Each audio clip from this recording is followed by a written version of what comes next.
This is a Tracking the Tropics update with the certified most accurate weather team at First Coast News. Words really hard to come by with this just absolute massive storm system, Hurricane Melissa. Based on the latest recon flying through this storm system, now it's a Cat 5. But not only a Cat 5, pressure based on recon, and that's the Hurricane Hunters flying through it, now down to 893 millibars just prior to landfall. And I know for non-meteorological knowledge people, that sounds like just an abstract number, but I can't stress enough, that's in the top 10, might be the top 5 strongest hurricanes near landfall on record in the Atlantic Basin, and it really is up there.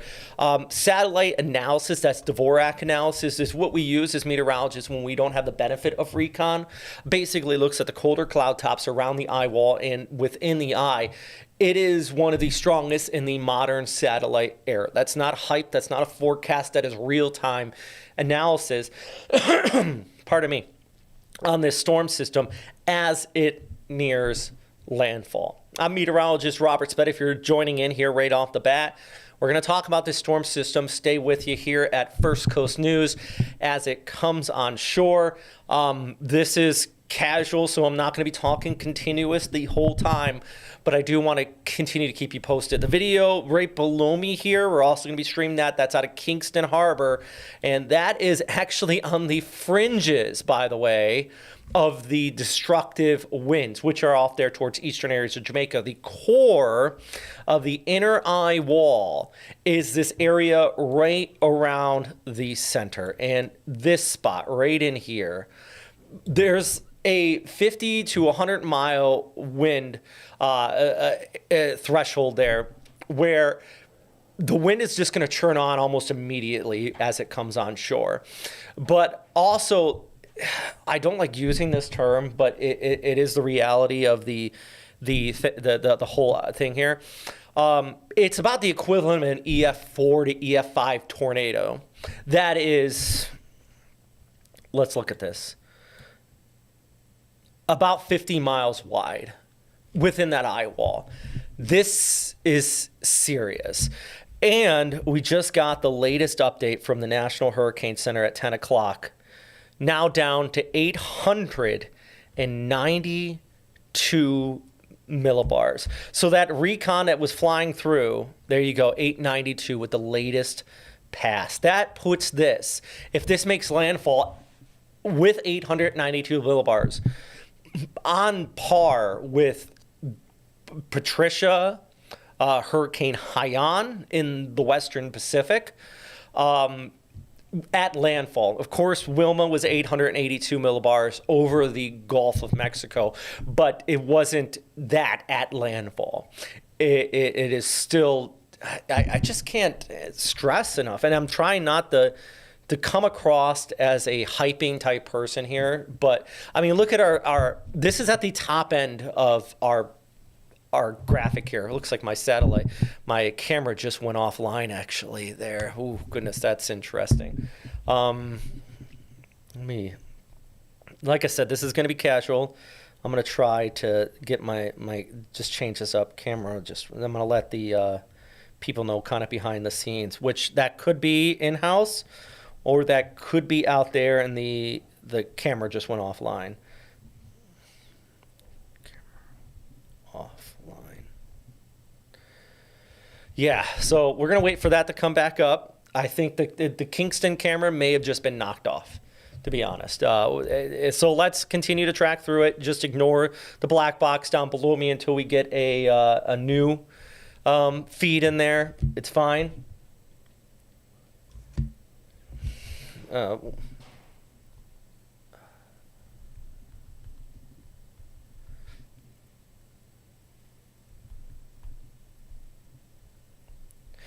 Just letting our director know, so I'm basically texting him.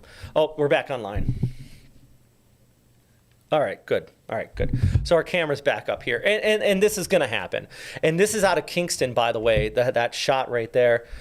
So That's outside of the core of these destructive winds. So here's the latest update, by the way, as this is coming on shore, 10 a.m. here. Like I said, just that latest pass from the hurricane hunters has the pressure down to 892 millibars, winds of 185 miles per hour.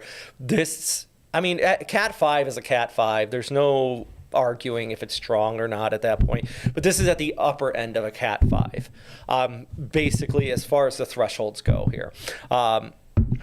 Goodness gracious. So let's zoom right in and talk about the specific areas, and then I'm going to walk through kind of the long-term forecast here as well. And we're just going to continue to go through it. If you have any questions, if you're watching on Facebook or YouTube, let me know if you have any questions. And we're gonna walk through this together, guys. All right, looks like Malcolm's coming in. Yeah, it looks like our feed just came back up here, so good on that. This one at least is staying up right now. So I do like this feed because it shows the wind and everything here. But yeah, so let's pull up our live. We got a few people watching on YouTube as well. All right, so let's walk through here. I apologize, guys, if I'm just kind of wandering a little bit. Just trying to give you the latest information. All right, so let's zoom right in on our satellite picture here. Let's take a look at our locations. If you're just joining now, Melissa is nearing landfall. Pressure now down to 892. It's the deepest it has been since the storm formed. Zooming right in, Black River, Savannah, there's a place here called White House,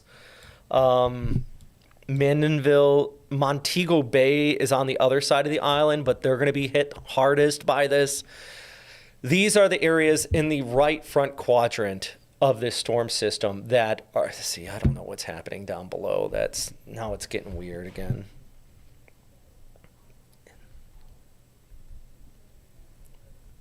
We're just checking this feed. It looks like, oh, okay, never mind. All right, so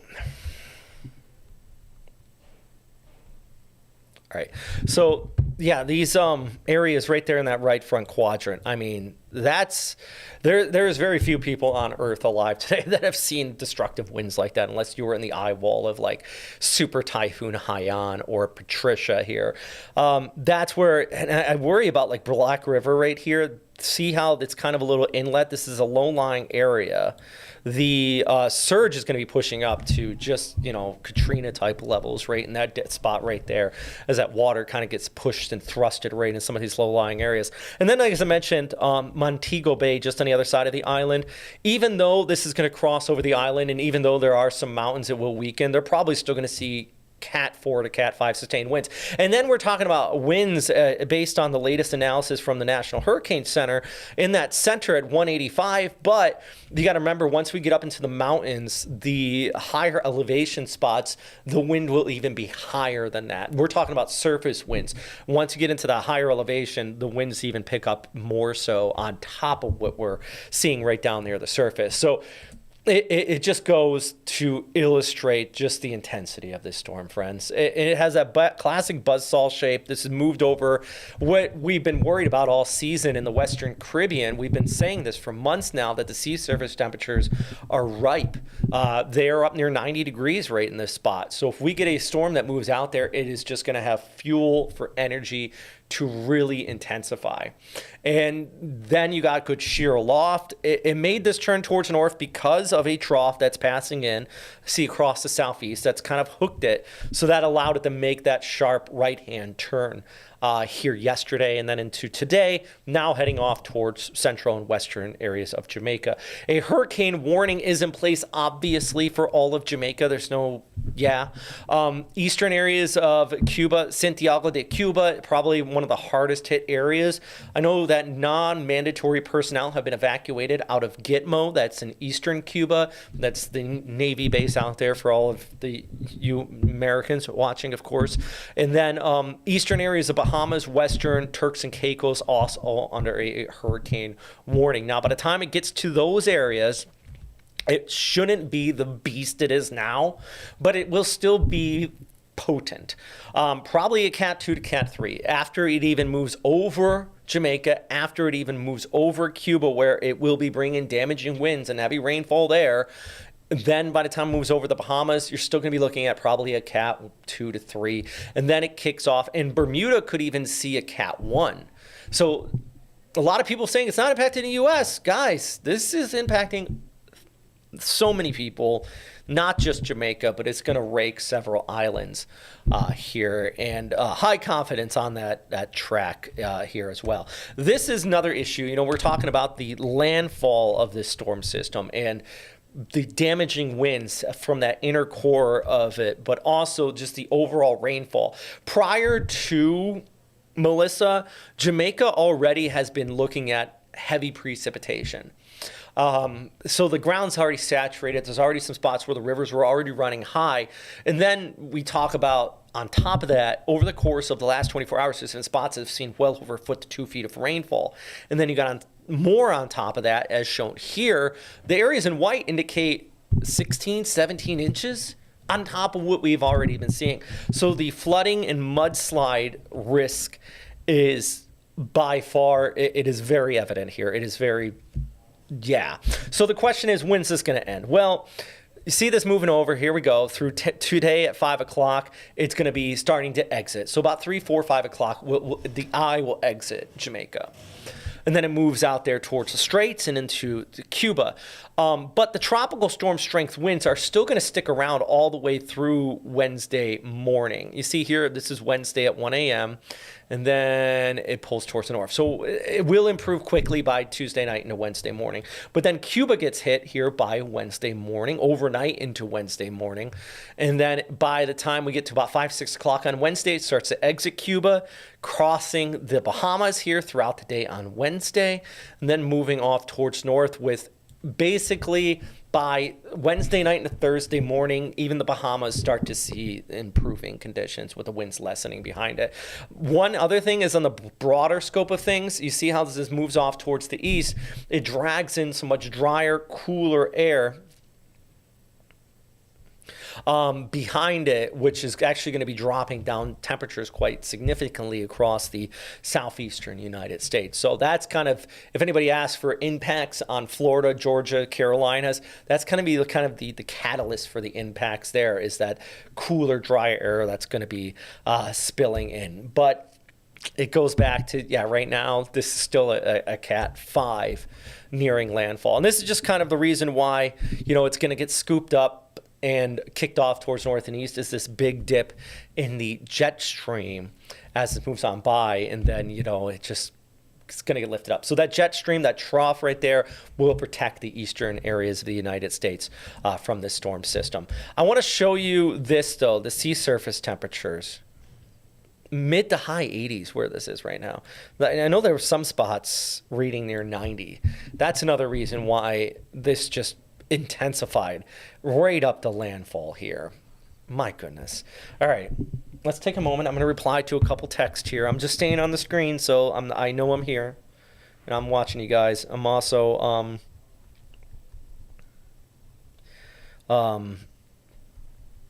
just kind of get the latest information. So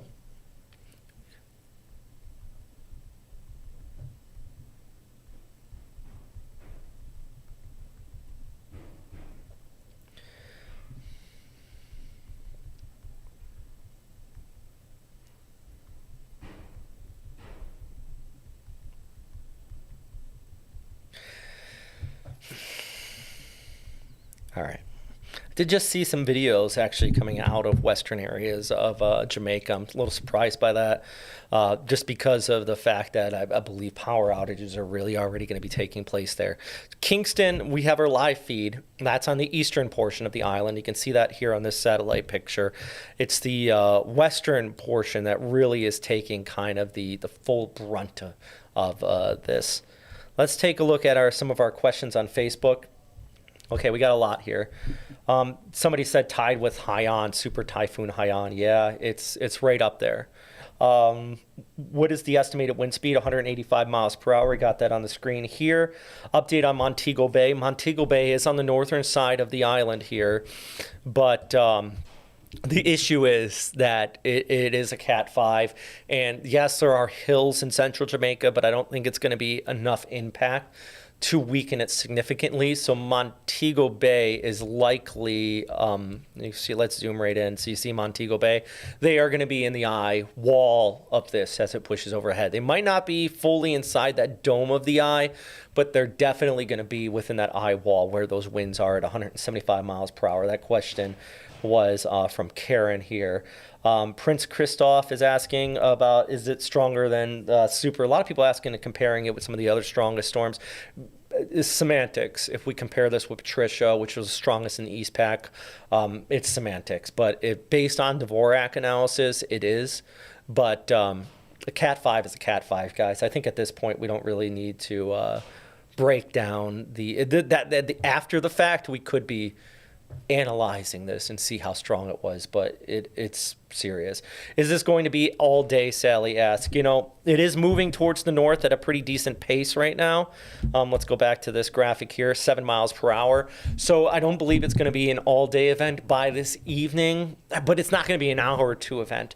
Really, it's not going to be until this evening that it starts to exit Jamaica. So Montego Bay, now it's going down a hill, and it will be bad most of the day. And it's not until later on tonight that you're actually going to start to see some improving conditions there.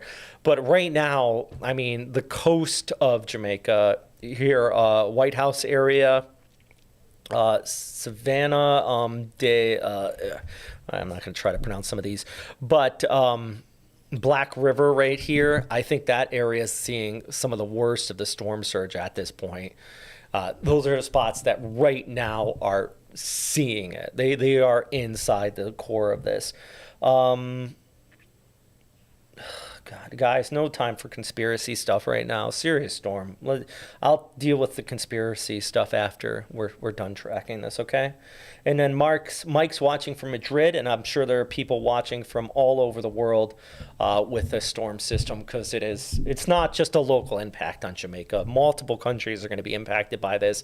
And then after the fact, the humanitarian side of things is going to be weeks, months in the making. This is on par with like the aftermath of Maria. Remember when Puerto Rico was knocked, the entire island lost power, or Dorian over the Bahamas, just the island. That's going to be at least the western half of Jamaica here.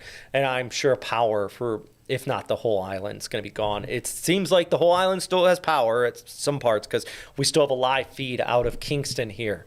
But the western portions of the island absolutely getting raked right now.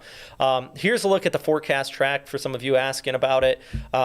So that landfall, I think it's going to be in the next landfall is technically when the center of the eye comes onshore. So I would say within the next hour to hour and a half. The eye wall is obviously onshore. Rolling over Jamaica, they keep it as that Cat 5 intensity. So by 2 o'clock, it's still at 165 miles per hour, and that's right over Montego Bay. It's a big tourist spot there. Obviously, all the tourists and everything have been evacuated. And then it moves off towards the north here, Santiago de Cuba, kind of getting the worst of the impacts. It's still a Cat 4 in Cuba, but you see that kind of bay there to the right of the center? That is Gitmo, if you are curious, for the Americans out here. That's the U.S. Navy base right there. Non-essential personnel have been evacuated from that. And then we pull back the picture, you can see it crosses over the Bahamas, still as a Cat 2. This is kind of breaking our scale, to be quite frank. Look, see how it just topped off and our line just keeps going right, even the winds keep going up. I need to adjust our scale. This is Cat 5, but not a low-end Cat 5. It's a high-end Cat 5. Like I mentioned, rivaling storms, other storms. Let's take a look at some of our recon. Let's see. So that's the NOAA. No, that's another aircraft. Okay, so that's the C-130s just flew through there. They just picked up 893 millibars. The plane right there shows the center of them. This is 892 from another pass. Looks like that Hurricane Hunter is just taken off. So we got double confirmation of this 892 to 893 millibars in the center of this storm system. That puts it on par of just some of the strongest hurricanes on record, not just in Jamaica, not just, I guarantee out of everybody watching this right now, unless you have been through the eye wall, not just the storm, but the eye wall of Haiyan or Patricia in the last 10 years, 20 years, you've never been through a storm like this. Yeah. And I see a few people on here have said they've been through hurricanes, and they, like Meredith just saying in our comment section, I've been through a few hurricanes before, and they're nothing to joke about. And I've been through plenty, ones and twos. I actually went through a 3 once, and that was in Taiwan. 4 and 5 is just next level. It's the type of stuff that even if you have reinforced structures, everything else just goes flying. Even Katrina, when it made landfall, wasn't at a 5 intensity. It was out over the open ocean, but it wasn't at that time. So I appreciate Ashley. Ashley just made that comment. I just fixed her watching Hurricane Katrina documentary. So devastating. This is going to be horrific. That's from Ashley here on our Facebook page. And that really, because like I just said, the Katrina was a 3 at landfall. It had the surge and everything with it, which was the most devastating part of it. But it wasn't a 5. It was a 5 over the ocean. So that just kind of puts in perspective once again. That this more or less, and I don't like to use this, but I want to illustrate just how potent this is. So eye wall to eye wall right there, so you can really kind of see faintly on the satellite imagery. It's about 50 miles wide, 185 mile per hour winds. That makes it basically a EF4 tornado. The wind speed. Now, it's not a 1-to-1, guys, but I like to use that in this event because it really kind of gives you the gravity of just how bad it is. So, yeah, recon just went through again. We still have a pressure at 893 millibars. It looks like we're still having trouble with our Kingston camera, which doesn't surprise me. We're just going to keep watching that feed. See right there, our feed's going in and out of it. So we're just going to try our best to keep that feed updated for you here. Just down below. And I'll be joined by a couple other meteorologists here in a few minutes. Give my voice a break if you're jumping in right now. On Facebook is the only spot I'm able to take comments right now and questions. If you have anything specific on this storm system, if you're curious about where I'm getting some of this information, how this rates against other storms, or where is the worst impacted areas, I would be very happy to answer it for you here.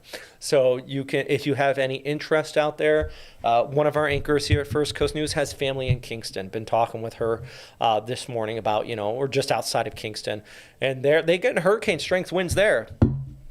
It's just that the core and the worst of those storms is further towards the west. In fact, I'm going to try to pull up.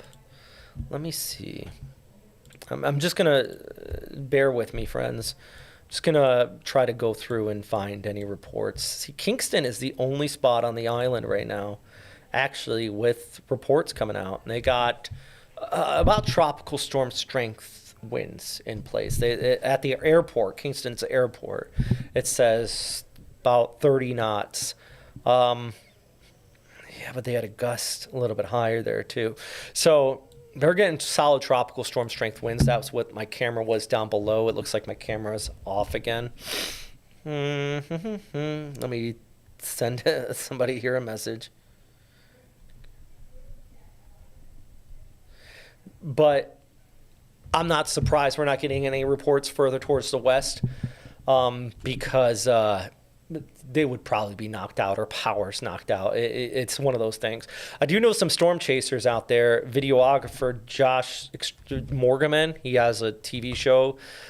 Good friend of mine. It's called Hurricane Man, if you want to look it up, or iCyclone. He's out there. He's been through multiple Cat 5s, and he's even been posting about, how serious this storm system is. Yeah, we're just stuck on the... sorry, I'm talking to somebody off screen here on that feed right there. Yeah, 892. My goodness. I'm going to just try to pull up some other information here. Let's see if we can get any real-time reports. Yeah, he's in St. Elizabeth right now. He's saying the wind's starting to pick up. Pressure there about an hour ago was down to 988. The thing about hurricanes is that when the pressure falls, it's going to fall quick. And that's what makes the hurricane as dangerous as it is, because when the pressure falls, it drops off right like a rock. Thank you so much. The feed back up here. So Kindle said, so many news outlets are saying Kingston will be, or excuse me, not Kingston, Jamaica will be unrecognizable. It breaks my heart over these islands. A storm this size is going to be catastrophic. This was Kindle. I'm just reading on your comment here on Facebook. At least the western portion of the island, it will be not the same. I don't like saying stuff like that because I know that sounds like hype and it sounds silly and it sounds like I'm emphasizing or exaggerating. But when we're talking about a Cat 5 like this, it truly is just a monstrosity. And it's serious stuff. And I mean, we look at the buzzsaw shape out of this. And then right up the landfall, we're continuing to watch the recon move through, and it's picking up. The drop sons are showing 892 millibars. And then we look at Dvorak analysis. So Dvorak analysis, I don't have a graphic that I can show you on this, but Dvorak analysis is basically satellite interpretation. So think about in the Western Pacific, Eastern Pacific, where we don't have recon, or even when these storms are out in the ocean, we don't have recon to give you a good gauge of how strong the storm is. Use Dvorak analysis. It's this method satellite interpretation of a hurricane or a cyclone or a typhoon. This has the highest, we call it T number, which indicates the intensity in the modern satellite era. Not currently, about 3 hours ago, it had a T 8.5. So anybody that knows anything about Dvorak or just analyzing or forecasting hurricanes, that number is otherworldly. Like I said, I don't know that how else to describe it. So let's walk through here. If you're joining in right now, I'm meteorologist Robert Spetta. I'm trying my best to keep you informed. I'm going to be joined by a couple other meteorologists here in a bit. We're watching our camera right here. The feeds have been going in and out of Kingston, and that's no surprise there. So that's what's happening below. We're going to try to keep that up as much as possible. If we can't, it is what it is. But right now, though, this storm system, pressure down to 892 millibars. We have winds within that center up to 185 miles per hour. Hurricane warnings in place for all of Jamaica as this nears landfall. That's all of Jamaica. Then eastern areas of Cuba. Looks like we've lost our feed completely, so you're going to be just looking at me now. But eastern areas of Cuba, Santiago de Cuba is going to be taking the worst of this tonight into Wednesday morning, and then it crosses over Cuba and then it heads out over towards the Bahamas and the Turks and Caicos here. See our time frame here. So this is Wednesday afternoon, and then by Wednesday evening, overnight into Thursday morning, we start to see those improving conditions. If we do get that feedback up, I'm just looking off screen here. Malcolm, that'd be great. If not, I understand. And you do have an estimate on when you can come in here and direct? In like 15 minutes. 15 minutes? Okay. Just let Lee know, and or Lou, anybody who wants to come in here and talk with me. I talked to Lou. He said he was just making a few graphics. Yeah. All right. Fantastic. You guys are getting a little peek behind the scenes here, by the way. We got a lot going on in the newsroom, and we got a couple other Mets here. We're just tracking the storm system. But I wanted to get on here first because this is right near landfall, and just, do my job, which is informing on what's going on out here. So here's a look at the ensembles. If you are curious, is it going to hit Florida? No, there's zero chance. Or even the western areas of the Bahamas. There's high confidence. It's getting hooked by a trough right now, and it's kicking it off towards north. So the spaghetti plots here, you can see just high confidence that it's moving towards northeast. And we're talking about, I'm showing the satellite imagery of where this is hanging out. And this is bringing the destructive winds, but also the heavy rainfall. There are spots that could be looking at feet of precipitation in parts of Jamaica, but then, one second, I think I might have another. I think we might have a camera out of Montego Bay that we can use. So All right. So, yeah, there are spots that are going to see just feet of rainfall from this. So, obviously, the mudslides, the flooding are also a big issue. Let's actually read. I'm going to read the latest. I'm going to put up the graphic here on our track. And let's take a look at the latest on this storm system. As far as what the National Hurricane Center is saying, because I can sit here until I'm blue in the face and just relay the potency, but I want to read straight up what they have in their forecast because it is important. So let me see. Just pulling up some of their graphics here. We got an update. All right, so this is the first line.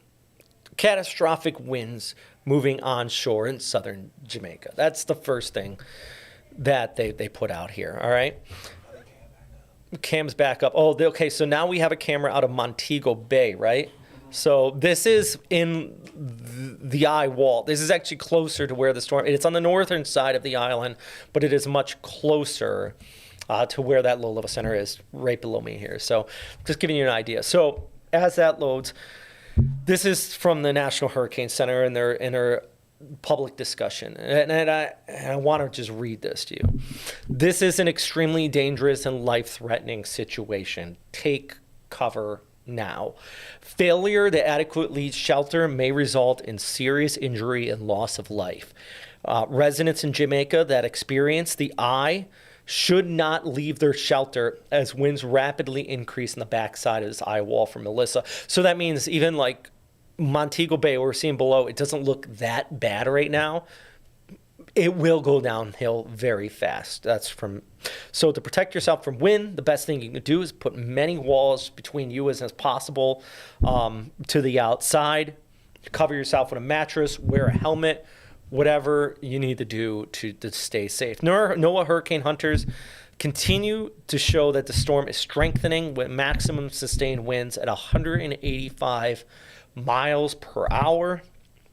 The minimum central pressure has fallen to 892 millibars based on NOAA and Hurricane Hunter Air Force data. So that's not an estimate. That is the actual, like, just recording from it. And this is why Hurricane Hunter data is so important, because we can just gauge just how much this is. So yeah, conditions going downhill. This beats out Gilbert in intensity, by the way. I think that was 888 just offshore.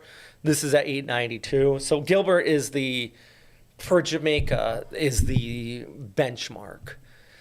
This will be the strongest storm to make landfall since the mid 1800s. I think in recorded history, to be quite frank, in Jamaica. And top 5 in all of the Atlantic basin, going back to like the Labor Day hurricanes and everything like that. So that just kind of illustrates what we're talking about here with this. So here's a look actually from the recon. I flew through here, 892. It picked up there. We have an 893 right there, separate plane. So you got dual confirmation of the 892 to 893 millibars coming out of this. Montego Bay looks like they still have electric there because that's our live shot. So power's still on for Montego Bay, if anybody's asking from that area. I'm going to try to read through some of your questions on here on Facebook. Try to answer some of your if you have any questions and you are watching if you're watching on FCN Plus, fantastic. If you're watching on YouTube, fantastic. Thank you very much for watching with us. Meteorologist Robert Spetta, if you're joining in just now, I'm going to have some other Mets join me here too in just a few minutes. But going to do our best to keep you posted.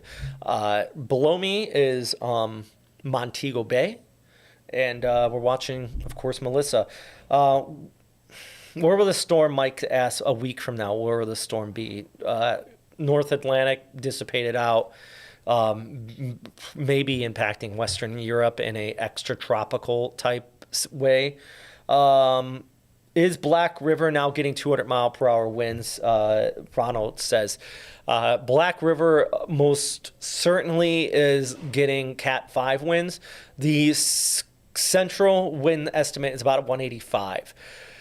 Gust, I wouldn't be surprised if gust at Black River are over 200. And Black River is right there, by the way, if anybody's curious. The surge there is something else I worry about. It's a low-lying area, and you kind of see how it funnels in. There's that little V notch. So that's going to help surge the already high storm surge in and kind of condense it up a bit. This is something very similar that you saw with Super Typhoon Haiyan in Tacloban in the Philippines like 15, 20 years ago. That was 2013, so how many? 12 years ago.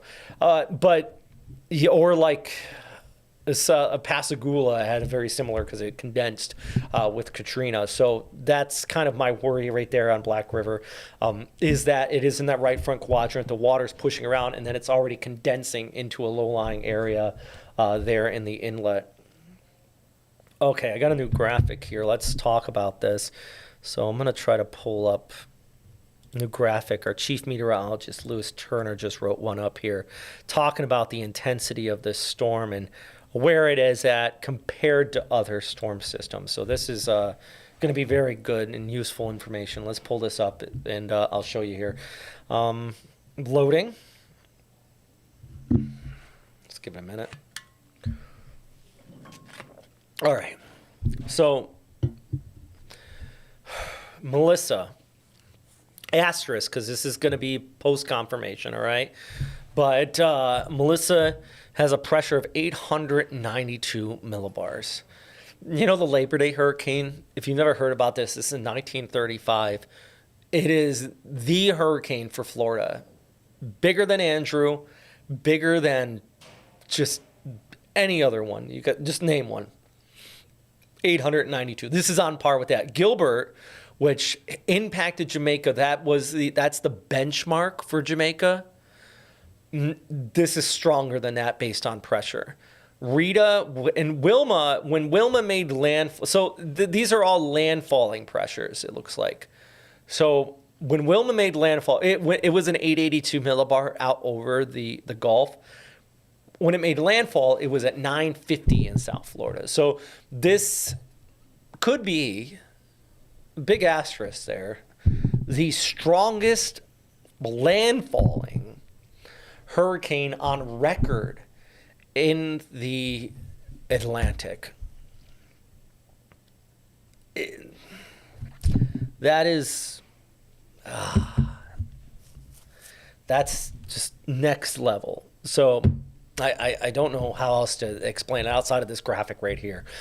So let's go back to, if you're joining just now, if we're talking about, of course, Melissa, pressure now down to 892 millibars. I mean, we just take a look at satellite imagery. It's got that just classic buzzsaw shape. If you look closely on this imagery, this eye is so just defined that you can see it here at sunrise over Jamaica. So the sun's up, but the cloud tops are actually casting a shadow because the sun's off towards the east, and that's why the right side of the eye in the physical satellite imagery is dark. The left side is bright because those cloud tops are so high that it's casting a shadow. So we can see kind of the definition of that eye right here. And this is infrared satellite imagery, and this really gives you a clear idea of where that eye wall is. The inner eye of this, of course, as it nears landfall right around Black River. Let's zoom right in. Yeah, just these coastal areas around Black River to the east especially, really. And you know, we're talking about 185 mile per hour winds. That's surface level. So if you look closely, we got a lot of mountains here just inland. And on top of those mountains, Mandeville, Albertown, Bull Savannah, which is just towards the east here, the wind gusts are going to be higher in the higher elevation because the surface wind is actually lower than if you go a couple hundred feet up. Some of those spots in the mountains are going to be seeing winds at and above 200 miles per hour. That's catastrophic. This is the type of winds where we emphasize buildings a lot. But when we talk about like trees being debarked, leaves, all the leaves gone, just basically afterwards, the entire like hillside that was leafed and tree turns to, and I've seen this personally in Guam where the trees are just left as kind of like sticks. That's what we're going to see here with this one. So if you have any questions, let me know, friends, okay? Try my best to just come through, and I'm going to keep getting I'll drift away from time to time, getting some new information. But also I'm trying to answer some of your questions. Kindle says, how many sustainable Cat 5s have ever hit in the Caribbean on record? Not a lot. I don't know offhand, to be honest, and I'm not going to try to guess. But sustained Cat 5 at landfall is rare, much rarer than you expect. Yeah, we see Cat 5s almost every other year, but usually they weaken prior to landfall. Not Melissa. This is maintaining that intensity right up to landfall here. So let's take a look at some of the I'm going to try to refresh this. I'm going to try to see if I can get any new information on Melissa here, just out of Jamaica.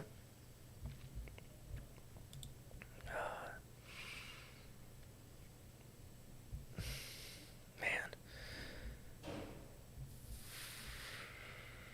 Yeah. I got the live, I think. So it looks like power. I just got about a minute ago some video out of Montego Bay. It's still, at least they're able to still communicate out, which is actually, that alone is a good sign. But yeah, I do apologize. I'm getting quiet here, friends. I'm just going through and double checking some information. And I got other Mets coming in here with me in just a minute. We'll continue to track along here with you. But big thing right now is, this storm system right near landfall as a Cat 5. Goodness. All right.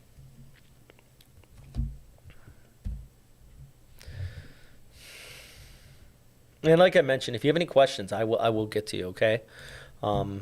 Just doing my best to answer some of these here with you.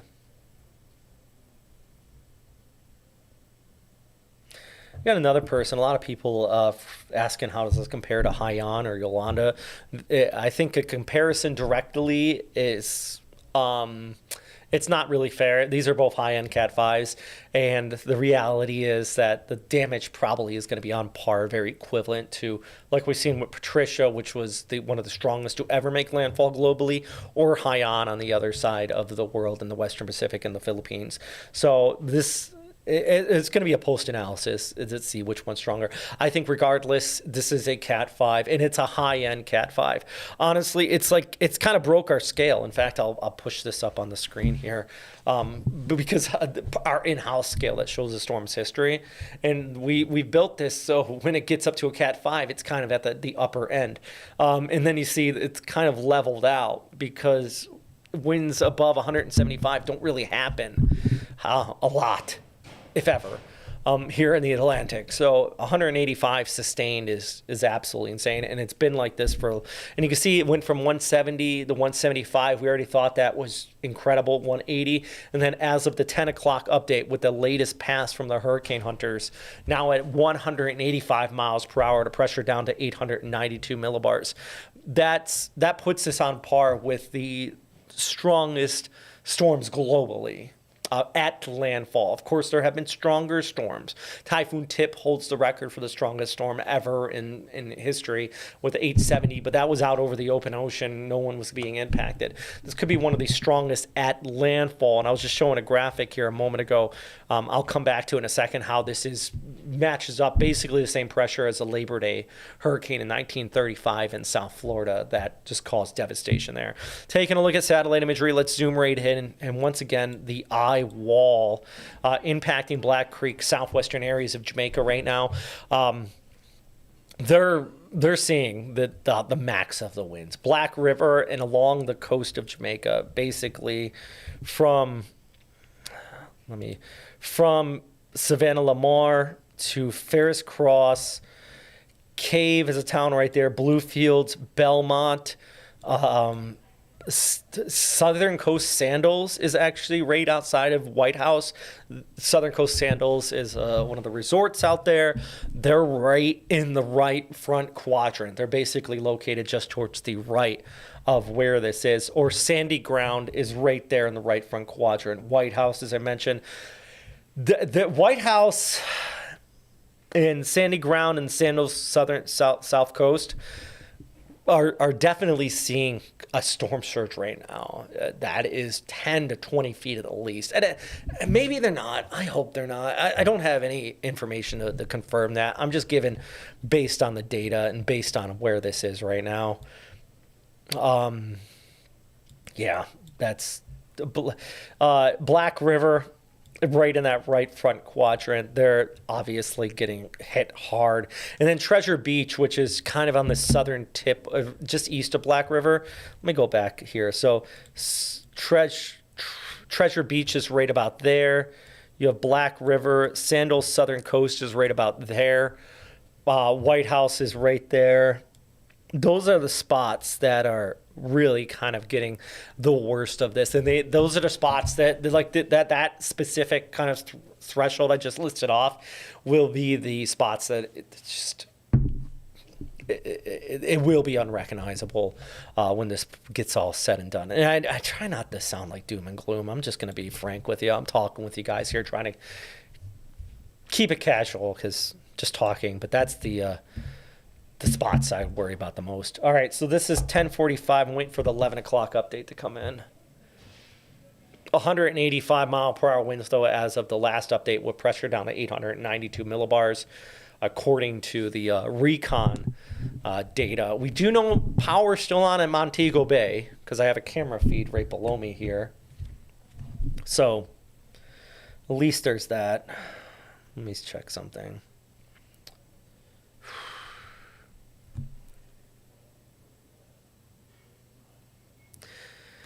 I'm just reading some of the updates. It's not just the storm itself, but I want to.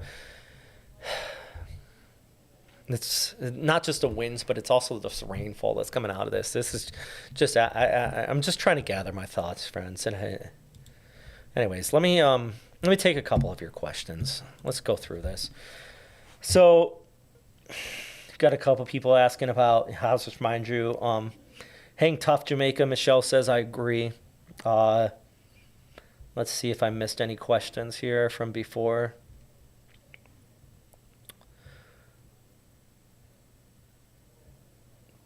Meredith said, I spent 2 months out of school in 2008 due to those hurricanes.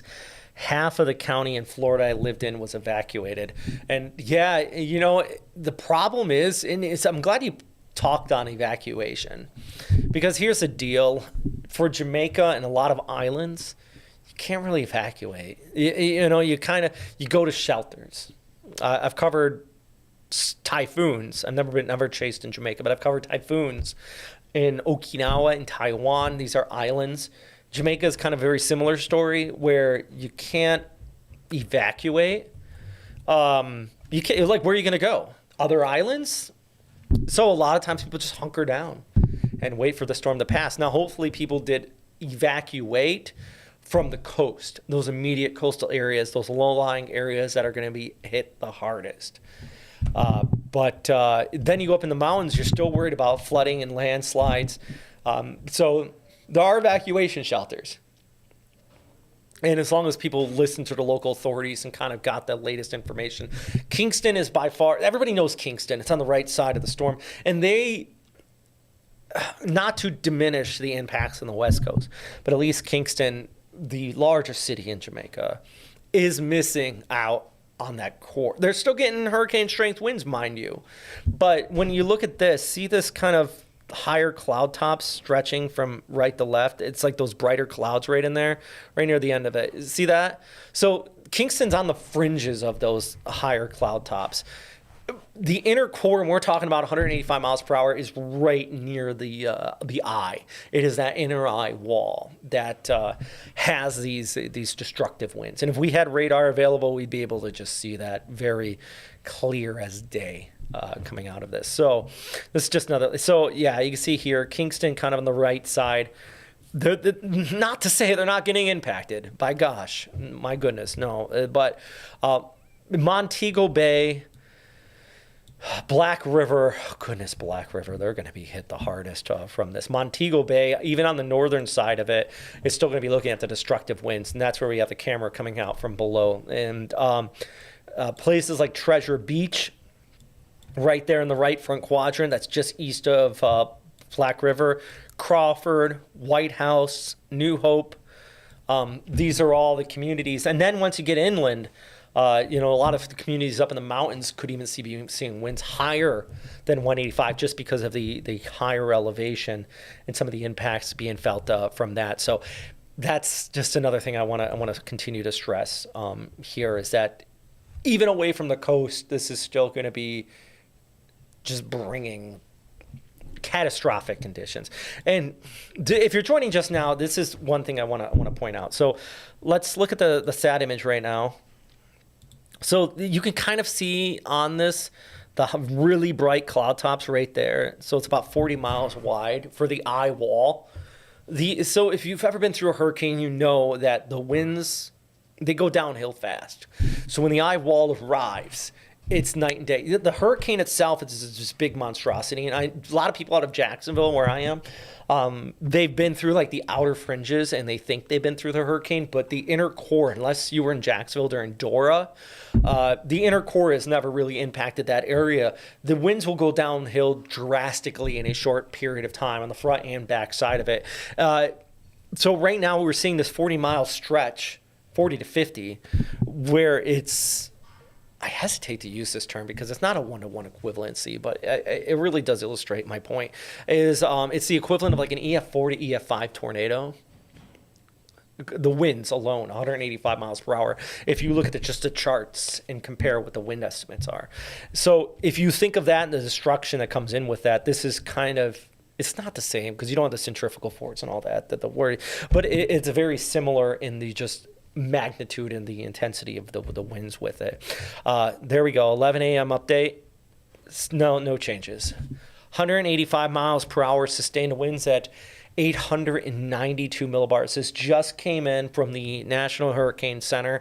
The latest information on this right near landfall. Let me pull up and see if they have any updates on where and just updates on their discussion here.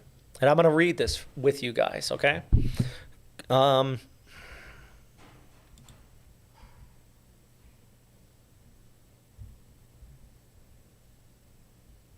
So, all right, okay, that's the public advisory. I'm just pulling up some of the latest here.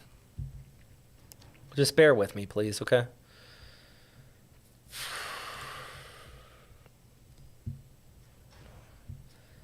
All right. So the latest public advisory still says extremely dangerous, Cat 5, about to make landfall in Jamaica. These are the words. This is not me. This is straight from the NHC. Catastrophic winds, flash flooding, and storm surge are occurring on the island. Yeah, the eye is nearing landfall. Maximum sustained winds at 185 miles per hour. Melissa is a Cat 5 hurricane on the Saffir-Simpson scale. And, yeah, there's Lewis Turner and Lee Southwick just walked into the room. They're going to be joining me here in just a moment. So I'll probably take a break once you guys get on here. But this is just reading basically the headline of Melissa here at the 11 o'clock update. And this is literally what they have. Extremely dangerous, Cat 5, Melissa about to make landfall in Jamaica.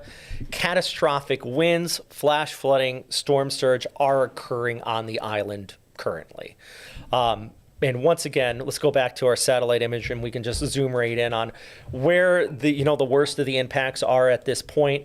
Right there, Black River, they're getting it. They're in it right now. And then we can, just towards the east of Black River is Treasure Beach. They're in the right front quadrant. I don't have any data on what the storm surge is there right now, but I can tell you they're getting Katrina-esque storm surge in that right front quadrant at Treasure Beach. Treasure Beach is a low-lying area, sticks out. Black River I also worry about because it's funneling.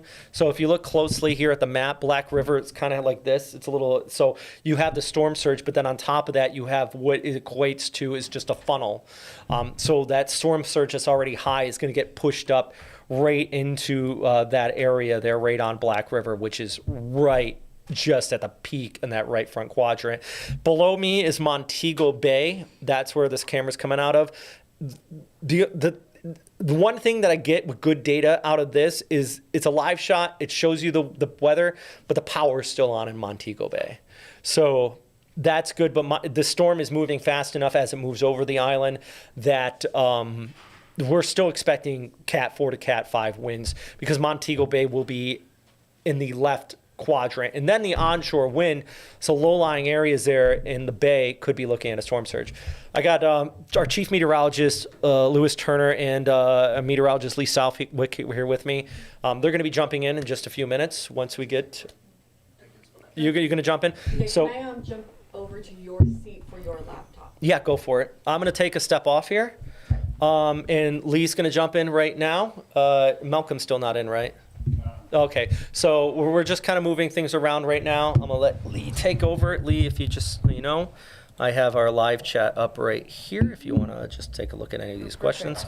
And after you. Thank you. And then we'll get someone in here to get Lou framed up. Okay, well, that's it too. Okay, cool. Thank you, Robert. Yeah, of course. I'll come back here in just a bit. But Yeah, take your break. Lou, Hey, I don't know if you're able, like, as we kind of live watch this. I don't even know if your mic is on. I'm going to point this towards you. Yeah, Robert, do you know how to hit the mic? I can go do that real quick. Give me 1 second. Yeah, What does that number say? It says mic 1. Mic 1. while you're doing that, I'll jump back on here real quick and just set up this So I'll do a graphic. little housekeeping and we're kind of adjusting. Are you able to pull in the two? I got I made an intensity Pulling peak this up and right then I now. also did a landfall intensity. So is that Is on now. this one right thanks. here? Yeah, I did. Yeah, let's see.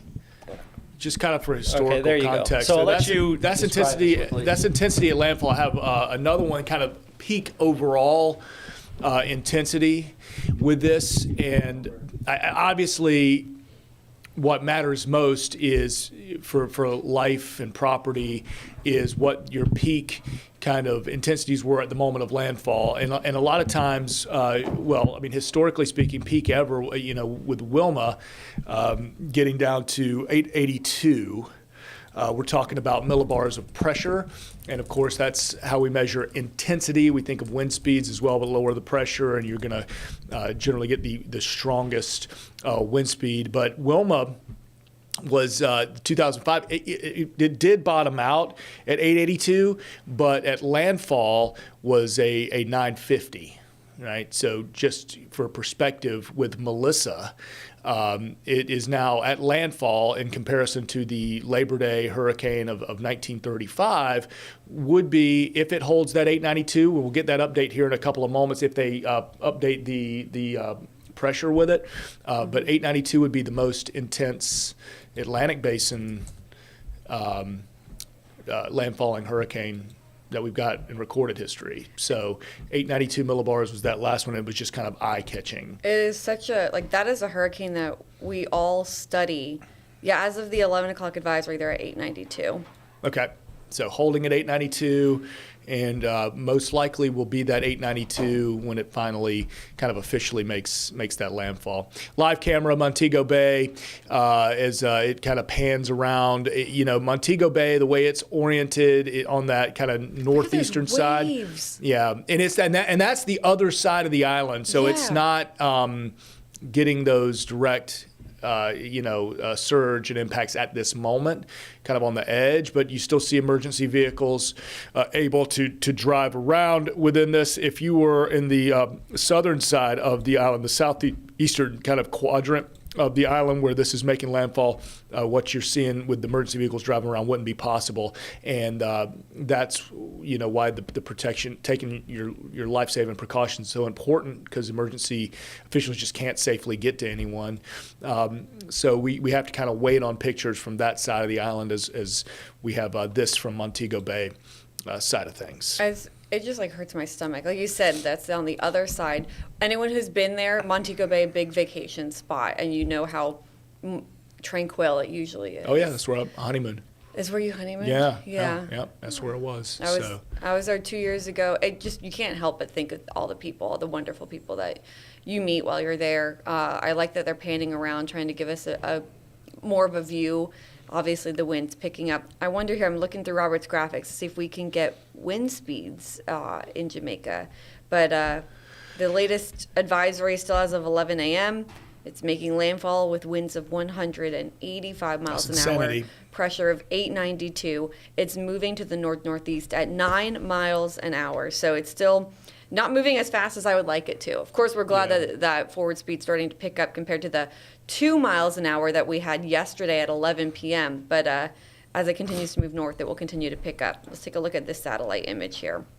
The eye has been something that's just been so eye-catching. It's such a monster of a hurricane with it's a terrifying eye. You know, some could call it beautiful, but it's horrifying. Honestly, it's absolutely terrifying. Let's take off the recon. It's so you think about 185 mile an hour sustained winds within the eye wall. All right, that in it being about a 15 mile wide, diameter eye wall. So, certainly the entirety of the eye wall is not producing 185 mile an hour winds. You're going to see that intensity in that front right area where they're getting the readings from the dropsondes.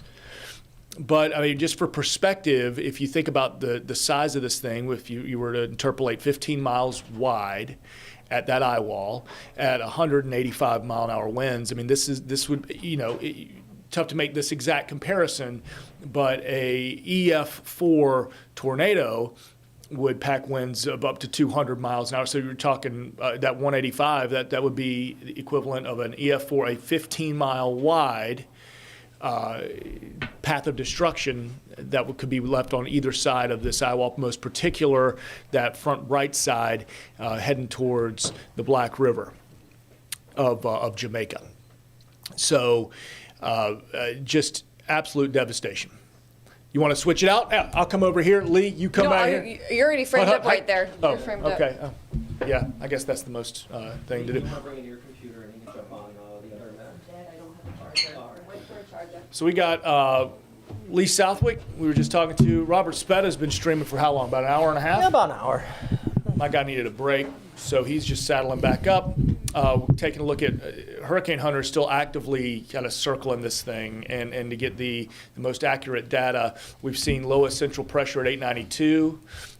Seeing if that's and landfall occurs once that eye wall is about half over the coastline, but we're getting those most intense hurricane conditions even as we speak in that Black River area of Jamaica.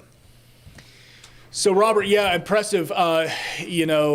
Hurricane. We've been watching this for this. This has been a wave born near the coast of Africa. I mean, this is something that we watched. We've been almost 4 weeks now. I mean, we've had eyes on this, and the entire hurricane season, essentially after the peak. So we got through September, we got through the peak, and then we kind of started saying to ourselves, and for forecasting, it's like, if anything, because nothing had happened in the Caribbean yet, and it was a matter of if anything gets developed and either originates in the Caribbean or tracks over the Lesser Antilles and gets into the Caribbean, it was an untapped just time bomb for an explosive hurricane. And that's exactly what's happened. This was something I was showing earlier. I'm going to put the sea surface temperatures because they're mid to high 80s, and it was record warm for the month of October. Right.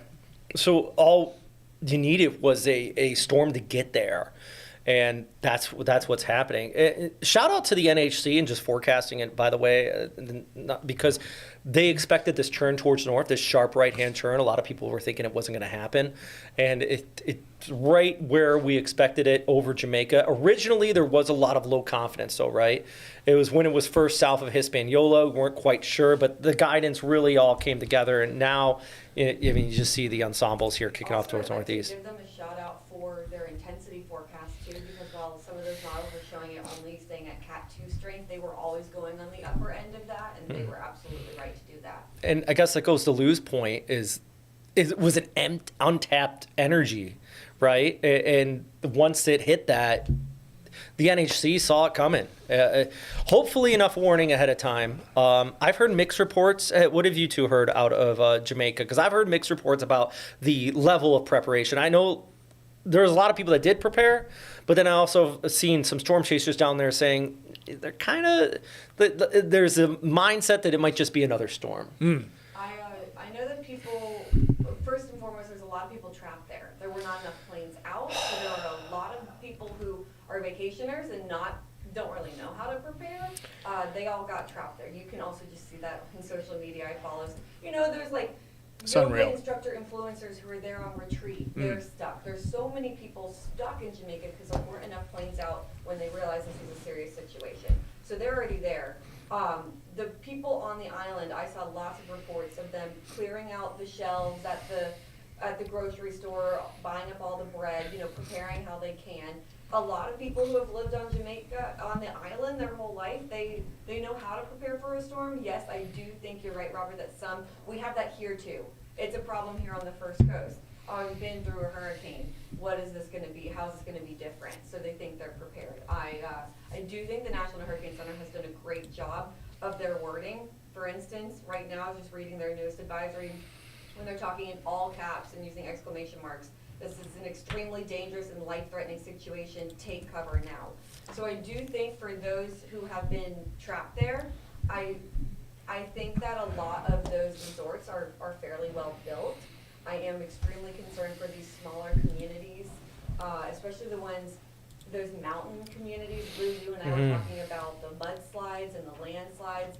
You know, Montego Bay, a little bit more of a flat on the other side of the island. Still, you're going to get potentially that eye wall. That's just horrifying. But I think it's just an extremely scary situation. Even if you're prepared, it's almost worst case scenario. It just gives me the chills. A lot of people were asking, you know, the question I saw a lot on social media is why would, you know, with this amount of time, you know, why wouldn't you just start a mass countrywide evacuation, putting people? How? Exactly. Like, so the answer to that is you can't just drive away. It's you know, essentially cargo plane.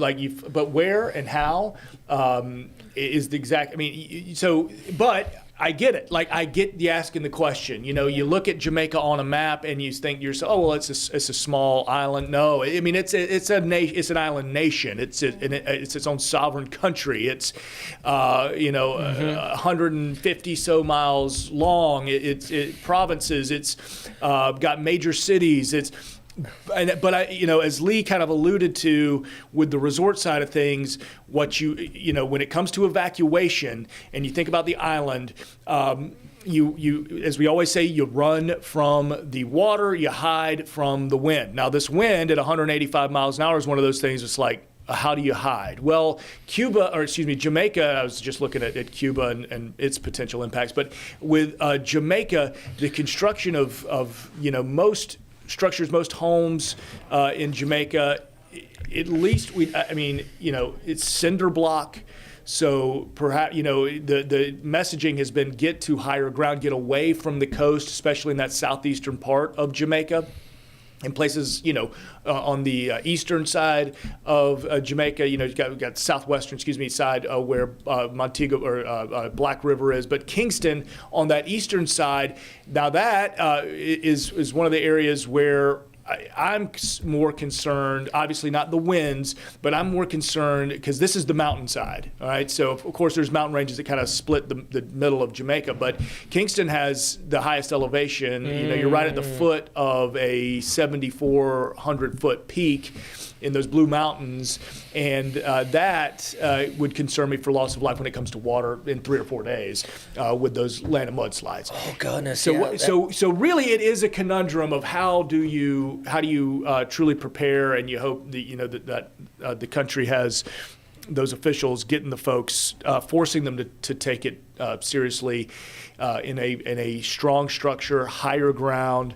But the power outages, the path of destruction, the landslide, mudslide, that's going to be something that's going to be dealt with for a long time. And then people trying to get out afterwards. I don't know, Montego Bay, I think that's the largest airport, I believe, in the Caribbean. It is the only, in the Caribbean. I think Montego Bay is the busiest airport. Wow. Within the Caribbean. Now, I could just be going back. I was telling Leah that's where I honeymooned, and I remember on landing being, the pilot coming on me. I don't know if that's still accurate. I don't even know if I'm remembering it correctly. But I remember there was some context to its airport being one of the busiest. So, Well, I will say 2 years ago when I was there, it was like shoulder to shoulder slam. So yes, it is at least extremely busy. it's a busy spot, and you wonder with the way the eye wall is passing essentially directly over that a bit eventually as we go through the afternoon. I do know. Do you have, Robert, the graphic that shows the wind radii so we can see like hurricane force versus tropical storm force winds across the whole island? Oh, yeah. Hold on 1 second. I'll pull that up here. I do know that Kingston is the only airport left reporting on the island. Yeah. And they're still reporting tropical storm strength winds. I think they're on the outermost threshold of this storm. But that still could be misleading because we're talking so much about Cat 5, so it could be hit by Cat 1 in Kingston, and that's still going to be a serious kind of impactor. Just trying to pull up this graphic Lee's talking about. Because, the whole time I've seen forecast winds for Kingston on the east side of the island at, 62, 63 miles an hour, an indicator of just how tight of a buzzsaw hurricane this is. Their story is going to be freshwater inundation and flooding coming out of those mountain rivers that run out to the ocean. The live look, what you're seeing here, Montego Bay, that's the main and I guess the only live camera that we're going to have through this, through the duration. Do we still have the one out of Kingston? Be interesting. We did have one out of Kingston, but it kept going in and out, which for obvious reasons, Sure. Yeah, this is the one that's been the most reliable is Montego Bay. Still on the other side of the island. Do you remember what that graphic's called, the wind radii? Yeah, just type in radii and you should see it. RADI? Two eyes, I think is in the title. Oh, here we go. Let's see if this is the... Oh, there we go. That's right. Okay, let me pull this up real quick. But, yeah, man. Serious stuff. There's nothing comparable in Florida, or at least the Jacksonville area, in recent memory to this. At 1935 Labor Day hurricane is the one that's the closest. So, by the way, this is what you're talking about, Lee. Can you guys put Lee on the camera here? Because you were asking for this one. I'm going to try to set it up here for you. Thank you. Yeah, I just wanted to kind of talk through, we were just talking about the wind impacts versus the rainfall impacts. So this kind of helps give you a visual of who's seeing those most destructive winds. If you look at the red there, that's where it's crossing over. And so, we also had a Facebook comment about Negril, which is on the west side of Jamaica. It looks like there could be some hurricane force winds down there too.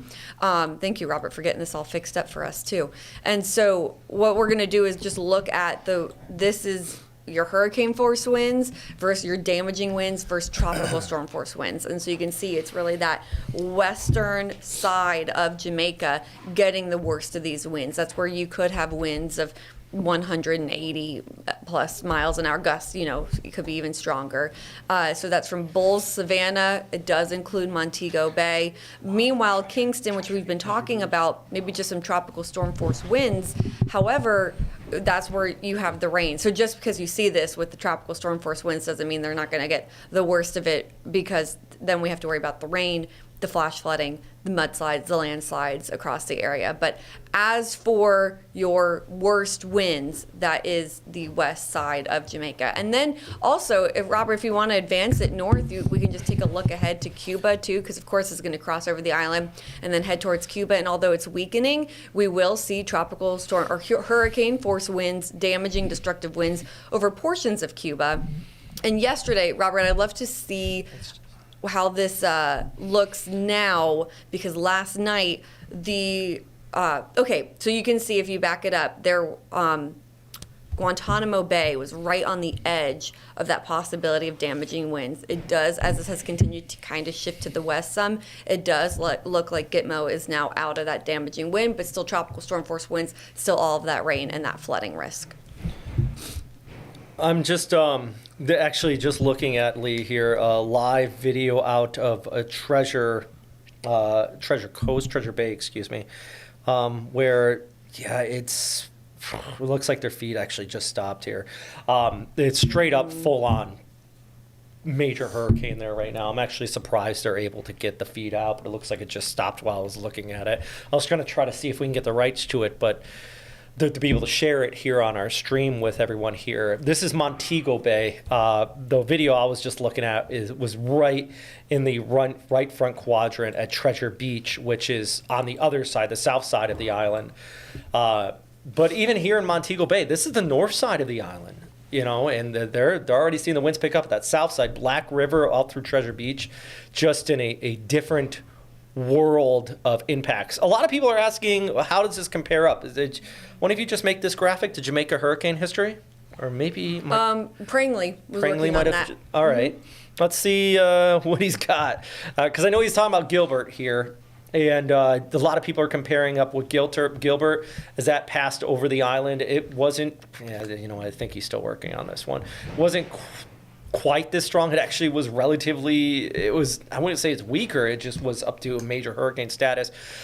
Intensity at landfall, though, this graphic, and thank you very much, Lou, for putting this together, because this is just, now, Lou, just to confirm, the Labor Day hurricane, that was the strongest landfall on record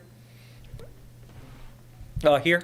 Yeah, Labor Day would be the strongest landfall. It would be tied with Melissa, if the official.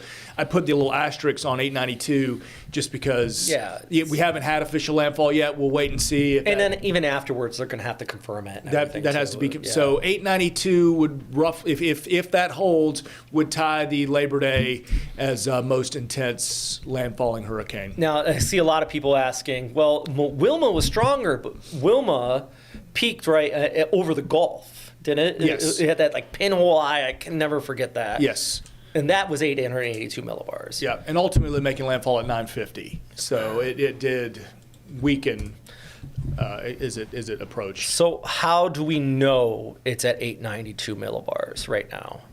Pulling up the graphic for it, but hurricane hunters are flying through it. Now, Lou, you texted me yesterday about this. What happened yesterday with the hurricane hunters? So, I was watching, and I'm going to have to. The guy's name? He tweets from the hurricane hunters all the time. Oh, big storm chaser. I can't remember his name, so you're going to forgive me just because is it Nick? Yeah, or Underwood. Yeah, that sounds right. Yeah, I can try to find him. But he was saying they just. Talking about how turbulent the flight was as they were flying in that northeastern side, that they actually had to skedaddle out. Like it was the bumpiest that they were saying, the guys on the flight. And I have flown with them before and have done those eye wall penetrations. And this was back in 2012. Anyway, I'm going to have to go back to my Facebook memories and pull all that up. My brain can only hold so much. But talking to the crew and talking to the scientists as we're starting to bounce and the plane's falling. You just kind of hit the pockets or you're getting the tailwind. And of course, you got to accelerate fast to keep the pressure gradient right on your wings when you get that strong tailwind, or else you're going to fall. And that's what happens. And that's just part of turbulence. And I was like, is this normal? Like, oh, dude, this is nothing. You know, this is Right. and he goes, don't be nervous unless you see the guys in the blue coats getting nervous in the flight jumpers. So you don't need to be scared unless they're scared. I'm like, okay, fair enough. So we went the whole flight and it was just fine. So it was interesting to me to see this guy tweeting. It's like, yeah, they're a little too turbulent for us. We gotta book it out of here. But you know, another interesting thing I saw notated from the hurricane hunters last night and this morning was the amount of wildlife within the eye wall. Really? Yeah. What part of their notes was birds within the eye wall, which was kind of fascinating. Can you explain? So if anybody doesn't understand, Yeah. why? Why would there be tons of birds inside of the eye? They're trying to find sanctuary, and they will truly fly thousands of. They will, stay within where, because any of them that survived and weren't knocked out of the air by the winds, if they have made it into that eye, it's the calmest. It's the true eye, not the wall, but you're in the eye now. Yeah, Malcolm. Actually, can you real quick? Do you have the video from the hurricane hunter in there? If we could get that, because I know the hurricane hunters put out that video yesterday from inside. It's absolutely incredible. Can I read you guys this week? Now I was just looking through trying to find the hurricane hunter that you were talking about. It doesn't look like it's Nick. Found another hurricane hunter, Jeremy DeHart. He was messaging, I don't know if it's tweet, it's on X now. He was saying 2 hours ago, I'm getting increasingly worried about my crewmates as they have been circling in the eye for over 20 minutes now. Still no dropsons have been transmitted. Talked about the pressure being down to 892. He was like, I'm hoping they're just trying to get a good dropson out there and it's nothing more serious. Then he replied an hour later and says, it looks like they're heading out to the northwest now. They were probably just trying to figure out the best path out, which is basically impossible when the entire eye wall is lit up with severe turbulence and lightning. Yeah. And he talked about how the same thing happened with Michael. So obviously the hurricane hunters are scared. This is a hurricane hunter scared for his crewmates, his teammates flying through the hurricane. That is how horrifying of a hurricane it is, because as we know, these are very brave people that go out there. These hurricanes can take a beating. These people can take a beating. They talk about getting tossed around in turbulence all the time. And like you guys said, they are not usually worried. But the fact that everyone is getting worried about this hurricane just shows how much of a monster this thing really is. And what's I bet you it's extra terrifying is inside of the storm. It was so the hurricane hunters, the way they fly through the eye wall, they don't fly at a flight level. They fly at a millibar level. Mm-hmm. So they'll pick a level because it's for science. They have to stay consistent so they can keep the measurements going. And I bet you once they hit that eye, the plane is going to just drop down, and that's another reason why it kind of adds to the scariness of it. With it, but let's take a look at the eye wall right now. I mean, this is now if anybody asking has it made landfall yet, it doesn't technically make landfall until the center of the storm comes on shore. So the eye may already be moving into Black River. It's not technical landfall for intents and purposes. It's coming on shore right now. But remember, the worst of the weather is currently Treasure Beach. Really, they're in the right front of this right now, and they're the ones who are probably getting that solid 185 mile per hour winds based on the intensity from the hurricane hunters here. Malcolm, do you got any good news with the video? You were able to find it? Okay, that's all right. So let's talk about pressure, and while we talk pressure as opposed to maximum sustained winds, gusts, etc. It's the science of it. So let's talk relationship, guys, between millibars of pressure and intensity, and why we use that kind of as a measure when it comes to strength of hurricanes. It's obviously the lower the pressure, right? The stronger the storm. But it's not only just the lower pressure, it's that drop off. So You gotta, because sometimes you can get 890 millibar lows in the poles, but in the tropics, it basically is just like a hole, right? I think that's the best way to describe it. It's a hole in the ground, and if you pour something in that hole, it's gonna fall right down. So the lower the pressure, the lower that hole is, and thus the higher the wind gradient with it. And this is why it's so important when we look at these numbers. You know, it's meteorology 101. People hundreds of years ago realized with the barometers, the lower the pressure, it's why your ankles or your knees hurt. Or right?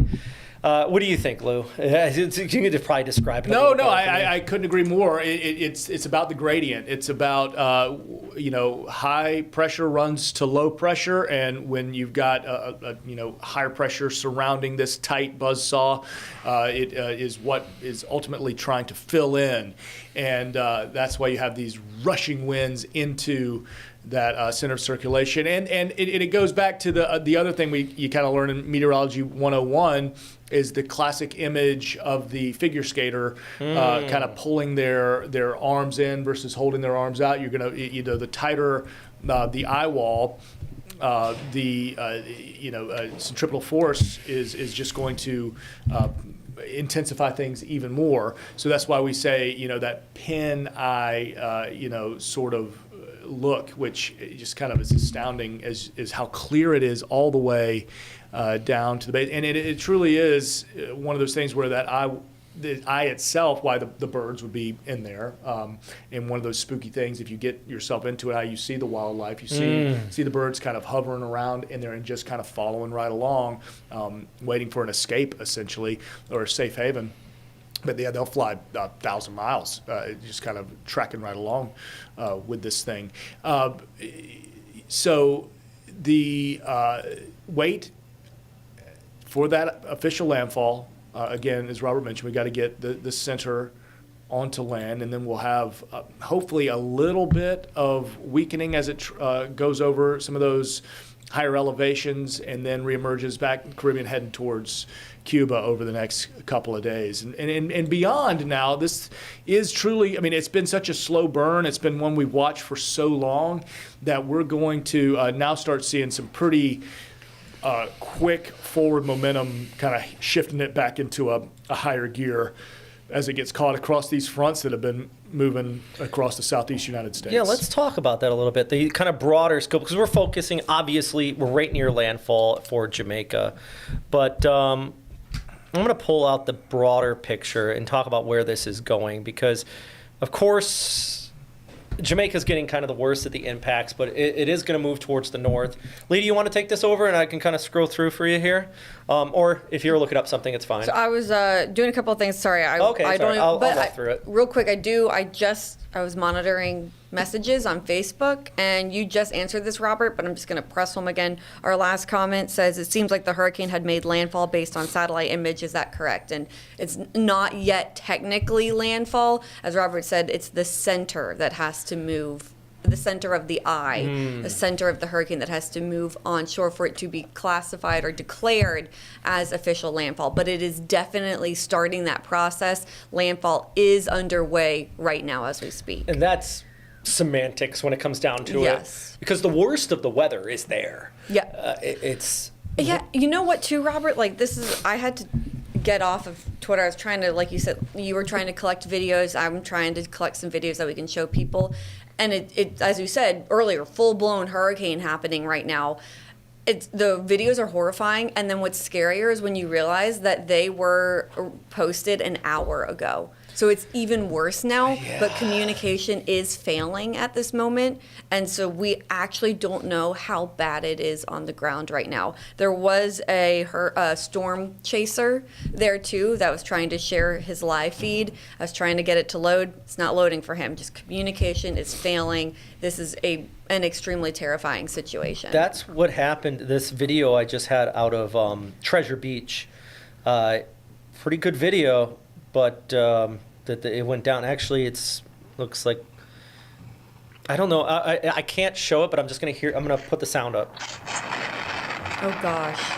That's just what it sounds like. I don't know how they still have it going, but it's absolutely insane right in that eye wall right now.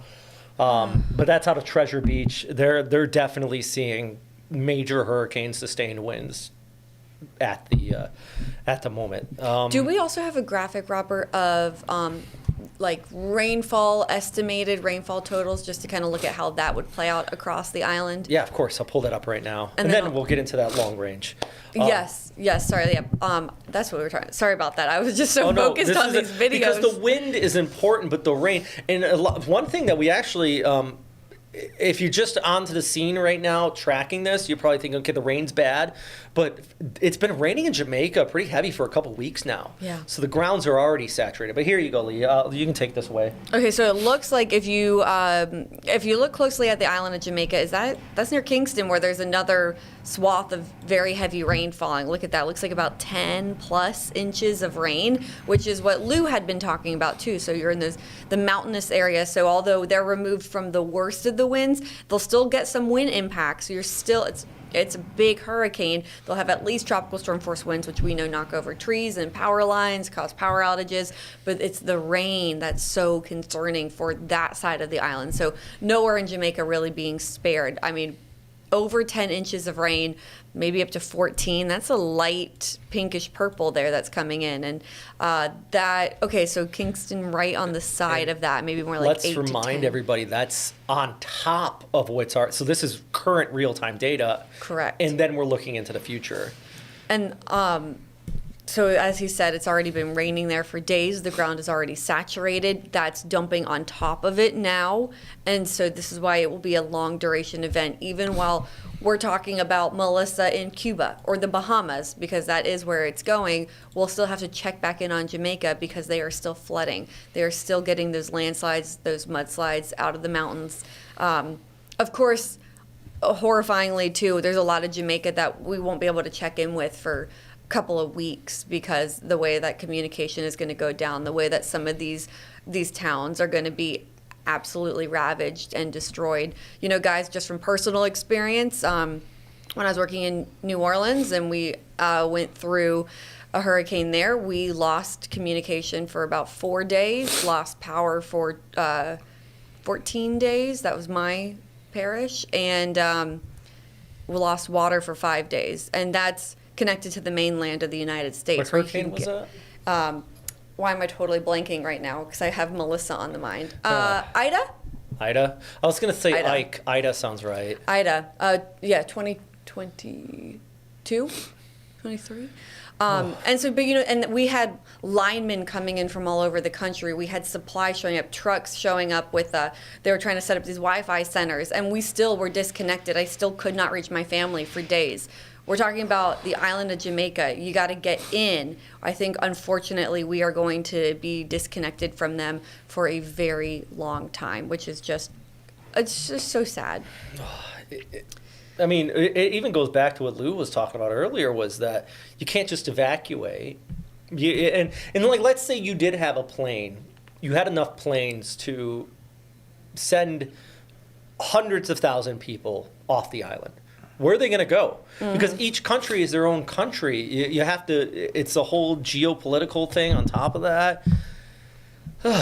It's I think it's definitely something for future conversations. What can we do in the future?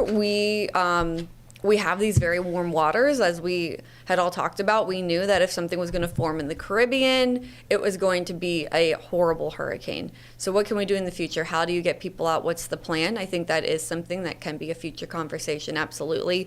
But it has to be talked about now in preparation for the next several years. Of course, it's not something you can do right away. You can't get an entire island nation evacuated. That's not how that works in a couple of days or even a week. We had some time, but we didn't have nearly enough time. But that would be great, guys, if that is a conversation that starts. How do you get people out faster? Even, when it comes down to it as well, we had talked about travelers and vacationers who are stranded there, and I feel for them. That's horrible.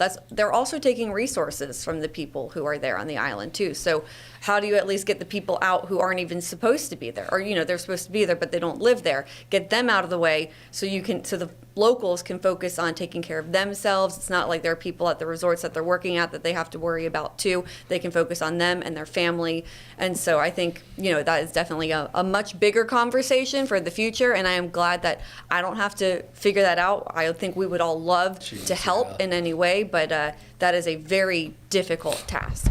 Just doing a little math. Sorry, I've been like. I've seen you've been doing math over here, and I haven't been bothering you. I've been So what do you? So is there any specific graphic you want up? No, right now? you can pull up the. I mean, if you want to pull up the intent, I'm just kind of caught up in the 892 millibars. All right. And there's thermodynamic equations, and there are ways to kind of calculate, trying to figure out what is physically, thermodynamically possible. Oh wow! This is why you're the chief. In pressure terms, and what we're doing with Melissa at 892, at its landfall. Now we saw Wilma at 882.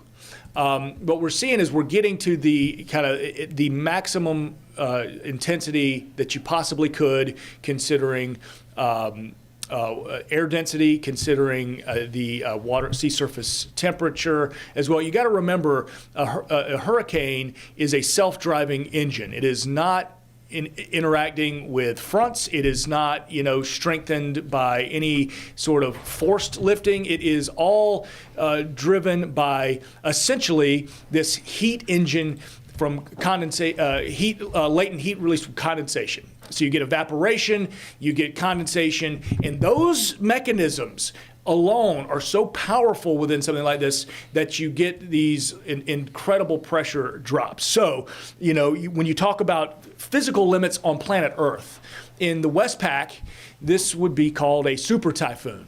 This would be considered super. In relative to the strongest ever recorded, and you, because you're my Westpac, my Pacific expert, but I mean you'd have to go back to a storm in '79, tip, which bottomed out at 870. But of course, when you're talking about that side of the Earth, you've got different thermodynamics than a kind of contained area like the Caribbean. And tip was out in the ocean, nowhere near landmass, too. Right? And so it just had more time. Yep. But yeah, that's. It's really incredible, and this is just right up the landfall here, Lou. But sorry, I didn't mean to keep going. No, this it's is great information. Just for perspective, this is the energy that was just the potential energy, the theta E curve, if you would, it was so high and so much potential energy in the Gulf, or excuse me, in the Caribbean. With such limited wind shear, because we have had a season with extreme wind shear across the Caribbean. That's why we haven't had the ability for anything to truly get organized yet. But now with the most favorable conditions here, you get a monster like this. So 870 would be more Pacific, potential and possibility with such a wider area. The other thing, Lou, is that when tip did hit that 870, it was further towards the north. Yeah. It was about the same latitude as like Virginia is. Yeah. So the further north, the lower the pressure is going to be, just because it's kind of outside of the tropics. Sure. So I guess that's, I only say that in the thermodynamic point of this. I think you got a point here. This is about as strong as it physically can get. Yeah. So you're looking at, and I just kind of eyeballing it.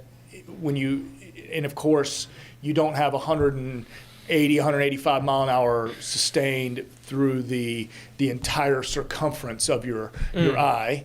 However, if you were to compare it to, something that maybe you can wrap your mind around with tornadoes, and we don't get things like this in tornadoes like this in Florida, but this would essentially be like a 15 to 20 mile wide EF4 tornado that's about to spend the next 24 hours or so just wrecking that section of Jamaica. Sorry, go ahead, Lee. Oh, I was going to say, we do have a comment asking about wave heights and storm surge. You know, we've talked about the Yeah. wind, we've talked about the rain, but let's talk about the waves and the storm surge too. Do we have that graphic buoy data, anything like that out in the Caribbean where we could look at some of those wave heights? Yeah, let's take a look. I And know. in the meantime, too, storm surge here just from the National Hurricane Center as of their 11 o'clock advisory, they were talking about storm surge heights 9 to 13 feet above ground level. So picture that in your home, 9 to 13 feet above ground level, but bigger waves. There's waves on top of that too. So it just really high wave heights. Have you guys seen any sort of reports of how high those waves may be? Goodness, no, I've seen so in terms of surge, I've seen up to 15-foot. Yeah, surge they're Surge, saying is 9 to 13 9 to above 13? normal dry ground, but then you have large waves on top of that surge. You know- so we could have water over homes easily. Speaking of surge, and I keep going back to this, is Black River. If you notice in the last few frames here, this has wobbled a little bit to the left. And that's, I'm letting it load up here real fast. See a little wobble to the left? Oh yeah. And I bet you that has a lot to do with the fact that this is kind of running into the wall of the hills there. So instead of running right over it, it's kind of like it's finding the path of least resistance. So it's edging a little bit to the left here. But that still puts Black River right in there. And then you have, so you're going to have longer duration in the right front quadrant there. You have the funneling. I know it's 15 to 20 foot surge, but I would worry there would be even surge a little bit higher in a spot like that, just because of the longest duration, and the water just keeps getting backed up as that pushes onshore here. And then even they're talking about Montego Bay, at least 2 to 4 foot surge. That's on the other side. On the backside. It's on the backside, exactly. So that's just almost wind driven because you're not getting like the forward push of the surge here. Rapid, because it's that powerful of a hurricane. Just kind of reset. It is 11:40. I'm about to run out. I've got to go do the noon show. Yes. So I'll go do that and leave you guys to it. I know we're kind of waiting on official confirmed landfall, which we're probably still a couple hours away from that official moment when about 50% of your eye itself is moved onto land. But the big reset for you, the latest 11 o'clock numbers, winds, maximum sustained winds, 185 miles an hour. Interesting to see what kind of official confirmed gusts we're getting with this as well. That Do we could have be new Hurricane Hunter terrifying. data? Is anyone out there right now? They're not flying They're in not it there right now. Yeah, I It's- can imagine. Would it get a lot more turbulent as it You could hits go land? mountains and everything, Yeah, yeah. that Yeah. would be. So yeah, because I mean now you're dealing with force lifting with the mountains, orographic land-driven lift. That'd be interesting. And then forward motion now north-northeast at 9. Not fast, but picking up speed because we had seen this thing kind of moving through the Caribbean about 2 miles an hour for the last week. So central pressure was something that we've really been kind of focused on, 892. So if it makes landfall confirmed at 892, that would be tied with the Labor Day hurricane going way back for most intense landfalling hurricane on the Atlantic Basin. So we watch, we wait, and of course I'll be with you on air. If you want to continue, I'll be talking local forecast at noon too. We'll go out towards Halloween and the Florida-Georgia game.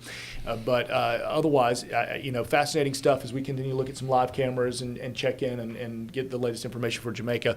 So stay right here if that scratches your itch. Otherwise, I'm going to leave it to meteorologists Lee Southwick and Robert Spetta to continue. Guys, thanks for letting me join you. Thank you, Lou. Talking Thanks, And Lou. he's going to be First Coast News Plus and live here at noon. So if you're watching us, or if you want to get the local news, I'm gonna you go behind Come- me. come No one's right going to in. say anything. I was like, what's oh the no, way out? he's here. In the broader picture, just to illustrate what Lou was talking about here, is that this storm. And Oh, Lou, yeah. are you going to be addressing this right here? The cold air coming in? Oh, for sure. That he is, of course. So if you want to know about the cold air and Halloween, that's going to be dipping in. It's kind of a side effect of this storm because the storm's going to think of like a lever or a pulley system. So this is going to go up and it's going to pull that cool Canadian air on the back side of it, which is going to bring down the temperatures across the southeast, not only Jacksonville and Florida for that matter, but for some of the coldest yet of this autumnal season. So, and that is also another reason why we're not going to see this this storm system here. Lee. Yeah, we like, these fronts that play defense. I gotta be honest with you, Robert, it makes me feel really bad to talk about our nice weather. Right. While Jamaica is just being wrecked at the moment. I think it's part of the forecast here. Yeah. And a lot of people along the southeast, they are seeing the devastation or what could be devastation in Jamaica. They want to know if it's going to hit us. Yes, and it's not, and thank goodness for these fronts. Robert, this has been a thing that we have seen this season, these big fronts or the Bermuda High, all of these more like upper level dynamics kind of helping steer these hurricanes away from us. So we here in the Jacksonville area have been so grateful for that to keep these storms away. Now, of course, we are not done with hurricane season. I think that's important to remember, Robert, because I've had people come up to me already and say, hey, like, we made it through. And I'm like, It goes through the end of November. Mm-hmm. So we are not done watching it. Please do not eat all your hurricane snacks and drink the water. When was Nicole? Nicole made landfall as a hurricane in Florida in mid-November? It was November. I can't remember the exact date, but there you go. Just more That's recent fresh in that people's people memories. remember. That's 2 years ago. I know. So when I went to my eye doctor and he was like, hey, very smart man, it just reminded me that some people think that we are done, but it goes through the end of November. So we have stayed very lucky, very blessed here in Jacksonville with those storms being steered away from us. But don't let your guard down completely. But I will say right now, Robert, as we look in the long range, nothing concerning for us locally in the Jacksonville area. I just got a pretty decent question here. Is this normal that a hurricane this strong is moving this slow? And that's a good question because a lot of times people see moving at 9 miles per hour and they go, eh.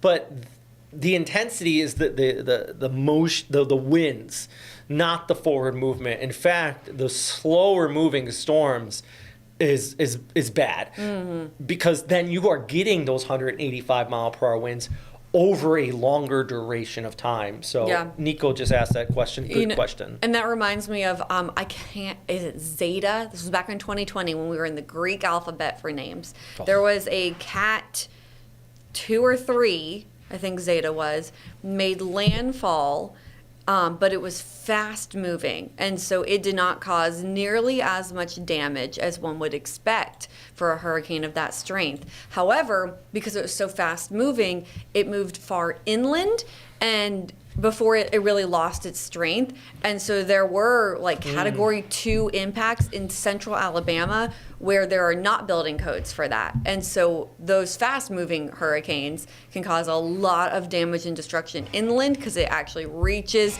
further inland to places not built or used to that. Power out for days in some places, lots of trees down, just, they're not used to it. So with that said, a slow-moving Cat 1 can cause more damage right along the coast than a fast-moving Category 3 right along the coast, but that would likely cause more damage inland. Speaking of coast, it's something that kind of lost on us too, is that the winds in the core of this eye wall at the surface are 185 miles per hour, but higher up? There's a lot of mountains right there. So if you get 1,000 feet up on some of these hills just inland, the winds easily could be gusting over 200 miles per hour. Absolutely. Because we always talk about the surface, and like in Florida, it's or the Bahamas. You don't think of the higher elevations unless you're on top of a building. But I mean, you were in New Orleans. The windows of during Katrina, the windows of the high rises got blown out, right? Absolutely, they did. And that was just the sustained wind, but the higher up. For example, we have a anemometer site here on the First Coast near Jacksonville. It's Marineland. And that anemometer is 20 feet above sea level. It's right near the coast. It's propped up a little bit higher than the standard. And it always gives us higher wind readings. It's just lesser friction. The winds are higher there. So the mountains there, and especially you get funneling between the mountains, that's going to easily have gust over 200 miles per hour. Lee, also one other thing I want to talk about here real quick as we wait for the 12 o'clock update is Dvorak analysis. So in the Atlantic with this storm, we are fortunate that we have hurricane hunters. We are absolutely fortunate. We can get those real-time readings.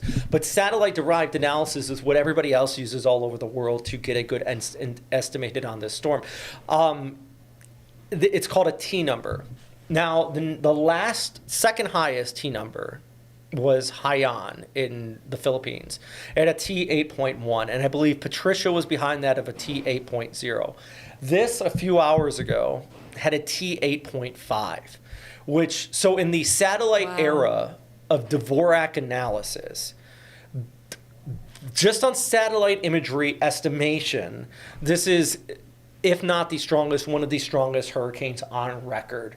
Now, of course, we have recon to kind of analyze and confirm that. It doesn't look, but the point is that just illustrates just how strong this is.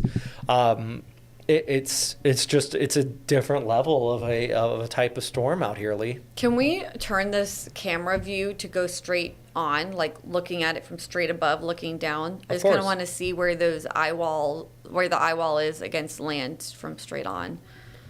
All right, really close. Yeah, so the worst of the winds moving onshore now, the worst of the storm surge starting to move in. Yeah, there's right there at Black River, which you were talking about, Robert. I think you're right. I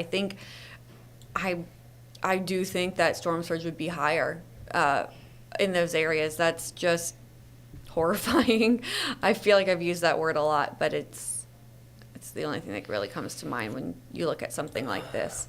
And I think Black River, it's also the inlet right there that really kind of worries me. And that's where all that water is going to push up. Any structure along that river is absolutely underwater. Well, so I'm going to pull up Google Maps, and I'm going to admit I don't know these areas very well. But Black River, let me see the population, because this is not just like, let's see if I can pull it up. You got a few thousand people here. This is a pretty decent sized community. Hopefully, everybody evacuated out of that area. But it's just one of those ones where, as long as it was emphasized enough to evacuate, but I know, just like same in Florida, no one's immune to this. The saying that I've been through these storms, I can continue to go through it, I'll be just fine. Those coastal communities there, right to the left of where this is going to be making landfall, and I wouldn't be surprised if this does make landfall kind of technically right over White House. So that is a town just right about here, is White House or okay. New Hope area. I bet you that it's going to be making landfall, or Font Hill, which is just towards the east. There's only like one road going through there between Black River and White House. That road definitely is going to get washed out. When I say one road, actually right along the coast there, that also illustrates the fact that of these communication, but also infrastructure outages for an extended period of time after this comes on shore here. Lee, you got anything new? I see you looking at stuff over there. Yeah, just... And friends watching, by the way, we're talking kind of... It's not your traditional forecast here. We've been talking for about 2 hours now, just doing our best to continue to inform and update. And we're probably going to keep going, at least for a little while longer, up to landfall here. Just kind of going through with the latest information. 30 minutes ago, the hurricane hunters sent out a note that said the call sign of Teal 75. So that's the hurricane hunters. Is returning to its forward operating location in Curacao after encountering heavy turbulence today while entering the eye of Hurricane Melissa, a Cat 5 storm. During the event, the aircraft briefly experienced forces stronger than normal due to turbulence. While this does not automatically indicate damage, standard safety procedure requires an inspection before returning to operations. So a Hurricane Hunter aircraft is now out of the mix to help investigate this, because it has to be inspected for damage because they hit turbulence that severe. And I don't know if any of you watching have seen the videos. these aircrafts going through some of these monster hurricanes, but they can take a beating. Like, I mean it when I say, like, these people, the hurricane hunters, if they're not strapped in, their heads will be smacking against the roof of the plane, and that's normal procedure. They somehow hit turbulence that I'm having trouble visualizing. It was so severe in this hurricane that they now have to inspect the aircraft for damage, which is just not a normal thing that you hear about hurricane hunters. Because you think, so like, when the hurricane hunters go through, the way I like to think of it is like, it's a fast-moving river. So if you're on a boat, a lot of times, if you're on a boat in a fast-moving river, you're not going to be bouncing around. But if it's like a white rapids type river, which is the case here, a class 5 type thing, that's what I've never heard of them. I'm sure it's happened before. I'm sure too, but I haven't heard of it, and if you haven't heard of it, that just, I think, helps prove how rare that is. It's definitely not common for them to go in, be shaken up so bad that they're like, we got to go back to base. We got to check and make sure that these aircraft. And by the way, these C-130s that are flying in there's nothing extraordinary about them compared to other C-130s. The difference is that they have a lot of weather equipment on board. So these planes, they're tough, but they can still get succumb to Cat 5 winds. And just a reminder that Mother Nature is stronger than a lot of any of our human built items or stuff like that. But people can be stronger, and I think we're also going to get a lot of stories of resilience after this. I just am so scared for those people in Jamaica right now. Yeah, it really is just a different level of a storm here. Melissa asked on our Facebook page, and by the way, as you guys are watching any of our social platforms, FCN Plus, thank you so much. The only place I'm able to take questions right now is Facebook, because I believe that's the only spot that has comments open, unless we've opened up the comments on YouTube. I'll check YouTube. Oh, they're open on YouTube. Okay, I'll go check YouTube. You go ahead and finish. What do we got right here? Where is this at?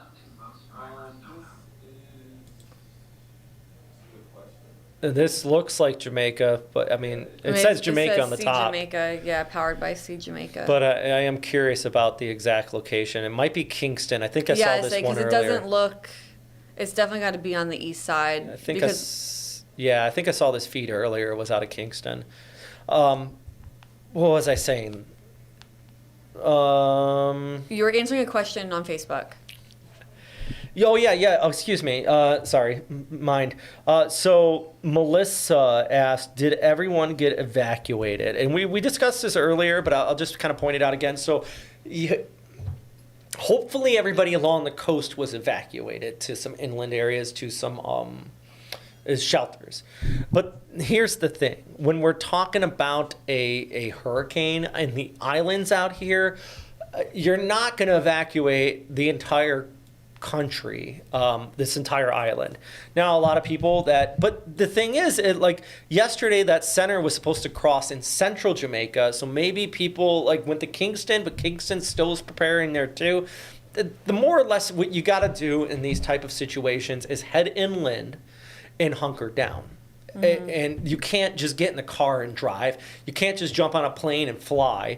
Jamaica's a country, so you have to cross borders if you want to leave the island. So if you don't have that option, and plus it's expensive to just get on a plane and leave. You can't just do it. Then on top of that, let's say you go to the higher elevations. Then we're talking about the winds gusting up there, but the heavy rainfall.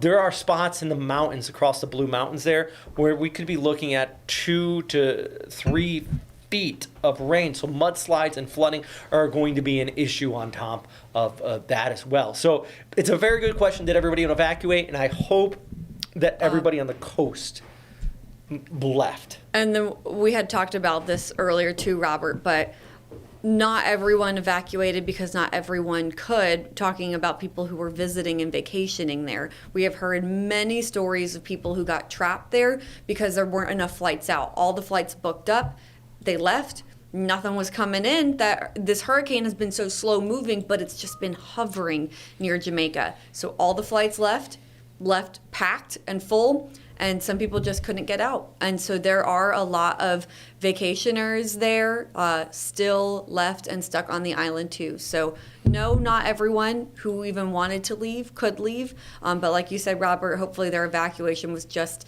inland. So you talk about tourists, by the way. I'm going to kind of draw it on the screen. So Sandals South is right about there. So that's a big touristy spot where I just drew the red line here. Gotcha. So they're like in the eye wall. Now, hopefully they evacuated as well. But you're right, there's just a lot of stories of people just unable to get out of here. Lee, let's pull up the 12 o'clock update. Obviously should be out, so let's take a look at this. Let's see if we can read off the latest information from the NHC as well. Okay, I can pull that up. So they're still saying this is still the 11 Yeah, I o'clock still update. have the 11 too. It's like they're waiting until the last minute to make sure there's no sort of change or Maybe, I mean, you see here, it's semantics. For all intents and purposes, it's made landfall. There are probably spots right there, like right in that peninsula. What is that peninsula? So I think right just west of Black Creek, I think it's called or Black River, excuse me. Crawford, the Front Hill Beach, Front Hill, they're probably inside of the eye at this point, based on what I'm seeing here. Wow. I wonder what like Negrill's going through. We had someone comment about them earlier. They're right on the west side. Just with the kind of westward jog, I think those further west, originally it was like, oh, they might be out of the worst of the winds. But this kind of continues to just slightly jog or even just kind of sidestep to the west. And that tiny difference can be your difference in like 20, 30 mile per hour winds. I mean, Negril is just west of Montego. Malcolm, can we put up the Montego camera? And it'll just kind of show you so where she's talking about is Negril, it's going to be at the base of where my arrow's pointing. It's right about there. Yeah. So that's a coastal community. They got that north wind coming in, so there's no friction to slow down the winds. And they might not be on the right side of the storm, but they're in the left, and they're still in kind of the outer eye wall here. So when you were showing the wind radii graphic, it was like right on the edge, but with that jog continuing to the west, it's kind of moving into those hurricane force winds. Actually have it up right here. Computer's extra slow. Okay, too, we got the 12 course. o'clock advisor. So while you do that, I'll read this out. And of course it froze. All right, so they said it's 12 o'clock. It's the eye's approaching. Stay in your shelter. Extremely dangerous situation. Okay, so their winds. They've kept the winds at 185 miles an hour, and they've kept pressure at 892. Let's pull it up right now. I'm going to load that up real quick. And the movement is still at 9 miles an hour. So that means we're right at landfall. If it maintains this. It is 30 miles, the center, 30 miles southeast of Negril, since we were just talking about it. Oh, there you go. All right. So that answers that question directly there. So 30 miles away. And then let me go look to see. 35 miles southeast of Negril. You are in the eye wall. That's not borderline. That's straight up inside of it. Yeah. I'm trying to find, give me 1 second, look at how far those hurricane force winds extend. I can find this 1 minute.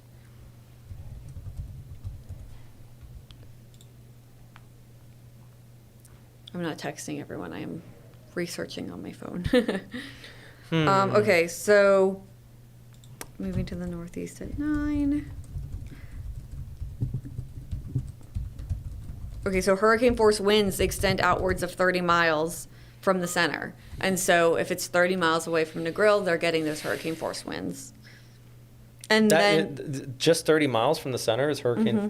Yeah, because it's such a tight compact. Oh, see, that's So 30 miles from the center of the hurricane force winds. However, the tropical storm force winds are almost 200 miles away from the center. And that really illustrates just how quickly this will go downhill for those out ahead of it. Like Montego Bay may not be getting it too bad right now, but once it hits, it's going to be a different. And that's why it concerned me when we were seeing those awful videos already out ahead of the landfall. and that they were posted an hour before landfall, because we know, like you said, how quickly it goes downhill. Those videos were already scary, and then a lot of us have lost communication with people there, and we know it only got worse from what their videos were showing. So winds of 185 miles an hour.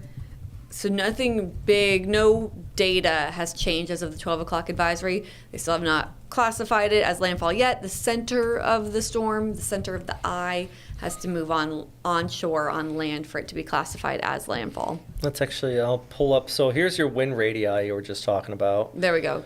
Yep, it now swallows the entire western side. It was not doing that. Even so, last night at 11 o'clock when I showed this, it was barely trying to hit Montego Bay. Now there are for sure absolutely getting hurricane winds.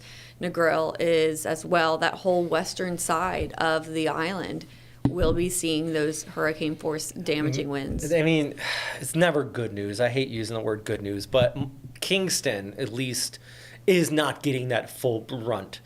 They're still going to be looking at, hurricane gust at the very least. Right. Tropical storm, like damage is going to happen. For sure, with the winds, we know here from experience, tropical storm force winds will knock out your power lines, your power, knock over trees, fences, some shingles. But then, too, as we talked about, Robert, like the rainfall for Kingston is going to be scary. It's more of a rain situation for them rather than the wind situation. And this is just another, I'm going to zoom right on the satellite so you can kind of see this near the coast. Let's do that vertical look we were showing here earlier. So that little kind of point sticking out, that's Font Hill right there. They're kind of inside the eye. Black River right in the right front quadrant. Just to the left of it is Sandal South. It's right there. And then Negros is, or what's it called? Negril? I might be saying that wrong. No, but I think you're probably right. There's a song that I really like. Is Cottage. right in here, kind of in the middle of the screen. And then, of course, you have Montego Bay, which is just right there. All of these spots going to see hurricane strength winds, but the catastrophic stripping of the bark, de-leafing trees, storm surge. I don't like saying all this because it sounds like hype, but it's what's happening. Oh, I don't like you saying it because you're absolutely correct, and it just sucks to think about. There we go. Updated satellite image. So yeah, that eye wall is on land. Yeah, and now the center, the very core of it, has to cross over to get actual landfall. But at this point, it really is. It boils down. So I'm sorry. Go ahead. Go for it.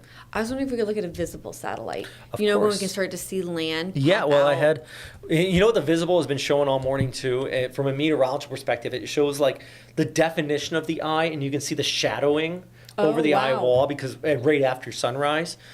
So basically, the sun was lower in the sky, and and you can even still kind of see the shadowing on it right here. Yeah. Let me flip it up. I'm gonna go kind of vertical on Perfect. this. Yeah. Let's look right down into that eye. So it does look like it's filling in a little bit, which is good. Probably with landfall. So just like that. But yeah, we're looking. Okay. There it is. Though you can see it's moving on shore. Let me. I'm gonna try to change that to maybe to a darker. Oh, that's not very good. Visible. Let's try black and white. There we go. That might be. That's a little bit more definition. Wow. Yeah, you really can see the texture of the clouds. Actually, I'm gonna try to Look at that stadium effect. Oh goodness, if there are anybody inside of this eye, they're gonna have a once in a lifetime experience once this passes overhead because it's so clear. I guarantee they're gonna look up and it's gonna be something scary, just like the walls all around you. Looks like type the deal. apocalypse or something. So this is over the last. Well, let's go last 3 hours and let's 4. So we're gonna go right back to sunrise here and loop this through. And yeah, there you go. So it's just coming right up till landfall here. Yeah, it's imminent. It's happening. Okay, and then we zoom right in right there. So let's see if we got any other questions. Okay. I'll check. Did YouTube. you? Was there any on YouTube? No, just someone really nice saying thanks for covering the storm. So thank you for watching. Yeah, thanks guys for watching. It was just us kind of ramble here. We actually got a pretty decent amount of people watching on our Facebook page here. I don't know about YouTube what our numbers are, but it's all about getting the information out there, and you can get different kind of views of these storms, and there's a lot of different people sharing information, so we do appreciate you watching with us. But the number one thing is right on the ground, the impacts. And I know there are some storm chasers out there. There are some people that are even streaming live inside of the storm, all showing kind of something very similar. The wind's already picking up, and really the entire island of Jamaica kind of swallowed up at this point. Why is it turning northeast? That's been a question. Okay. Yesterday we actually had some rain, some pretty decent storms across the southeast. That low is moved off towards the east, and that actually has been acting as a hook. And you can kind of see this in the broader picture. You see that right there, kind of the outflow. That's that hook that is pulling this off there on that northerly track. And let's show the broader picture here. I'm going to actually pull up the in-house guidance. And Lee, if you got anything new, just let me know. Okay. But I'm just going to kind of walk through the extended forecast for everybody across, maybe if you're watching, you're curious about Cuba, the Bahamas. So basically, this is going to track towards the north. And this is showing tonight at about 7 o'clock. The weather is already going to start to improve by this evening for Jamaica. So the good news is, as it's moving forward, it's going to bounce around the mountains of Jamaica here, then head off. But hopefully by 6, 7 o'clock, we start to see improving. But just with the caveat that we're going to, for days, see flooding, yeah. mudslides, landslides from the mountains. So it's not like they're because completely those mountains are going to have to drain out. Yeah. Like it's not going to be an off switch. I'm talking about the winds purely. And then by Tuesday night, we're going to have this pass over Cuba, making landfall likely right just west of Santiago de Cuba, well towards the west of Gitmo there, and then exiting by Wednesday morning. Exiting Cuba, and then crossing the Bahamas throughout the day on Wednesday before moving north. And Bermuda might even get some impacts from this, right? Cat 1 potentially right over or near Bermuda. They've been hit by multiple storms this season. They have, and if not, I hope it misses them and sideswipes them, because they've had enough. We've talked about this extensively before here on our streams, that Bermuda will take all the rainfall from the hurricanes. That's how they get their fresh water. They've had enough now. I think they're good. Malcolm, I think we might have that video in there now, if it's in there. A Hurricane Hunter video? Yeah. From yesterday, right? It's from yesterday, but it does give you a good idea of what the inner eye looks like. This is by the way, we always show the spaghetti plots for confidence. This is moving north. Confidence. I think the only change in the forecast we might see is mountain effect. The models have a hard time handling that. So we're even kind of seeing that right now, that it's wobbling, and I think it's because it's basically that low level center is running into a wall, so it's going boom and it's bouncing around the island. So if we see any changes in the forecast, okay, so Malcolm's let me know once it's in there. Then that'll be it. But I think the general direction of it it's pretty on point at this juncture. Okay, so there are your winds. You showed it going over Cuba and then over the Bahamas. Just hopefully people by now know if they had vacation plans in the Bahamas. Lots of cruises going out this time. Hopefully everything is diverted, moved around. Even Turks and Caicos need to be watching this super closely as well. Did you see something you wanted to comment? Oh, just thinking about that. If you have a cruise in. Yeah, and this is a very popular time of year because it starts getting cool, and some people are like, I'm not ready for the cool weather. Let me get to the Caribbean, get to the warm weather. And we've seen so many sad stories out of Jamaica with people trapped there. Hopefully now, if you have, or anyone have interests, vacation plans, family in Cuba, in the Bahamas, Turks and Caicos, you've been watching this closely, you know the deal by now. This is going to pick up in forward speed as it continues to move, so it's not going to be such a slow-moving system where we've been watching it for a week in the Caribbean. It is going to, over the next couple of days now, just quickly take off and take out of here. But still, This is just the beginning, unfortunately, because as mentioned, it will have a couple more landfalls. One thing I do notice here is the striations coming out from the center of the storm. It just really emphasizes the machine that's happening here. You have the outflow aloft flowing away from the center, the inflow at the base. Just one more reason why this was able to intensify up just so quickly. Oh my goodness. Oh, this is, I'm sorry. Go for it. We just got a comment on Facebook, and I find it very interesting because, so it's from Kyle. He says, I'm in Santo Domingo, the Dominican Republic. I'm seeing the sun for the first time in 10 days. My neighborhood had major flash flooding Friday. And that was something that we had talked about several days ago, the Dominican Republic and Haiti being impacted by all of that rain. It sat near them for so long, slowly moved. They just got days and days and days of rain. So thank you, Kyle, for commenting that, because we haven't forgotten about you, but it's good to mention as well that places in the Dominican Republic and Haiti also have already been impacted. Unfortunately, we had loss of life in Haiti as well. But thank you, Kyle. I'm glad that you're getting to see the sun finally. You guys in Hispaniola went through it for several days because of Melissa. And this kind of shows the track right here, Lee, of what you were just talking about. So when it was lingering over here, see how these like little this was when it was like literally stationary at a few points here. And that's why Hispaniola was just getting drenched, even with this well offshore. And, unfortunately, you still could see some flow coming in from the south. Looks like the worst of it's over for you. But, wide-reaching impacts from the storm. It just due to its slow nature, this really emphasizes what we're talking about, that the movement is just as important as the wind speed, in the sense that it's just the duration of the event and how it impacts you out here.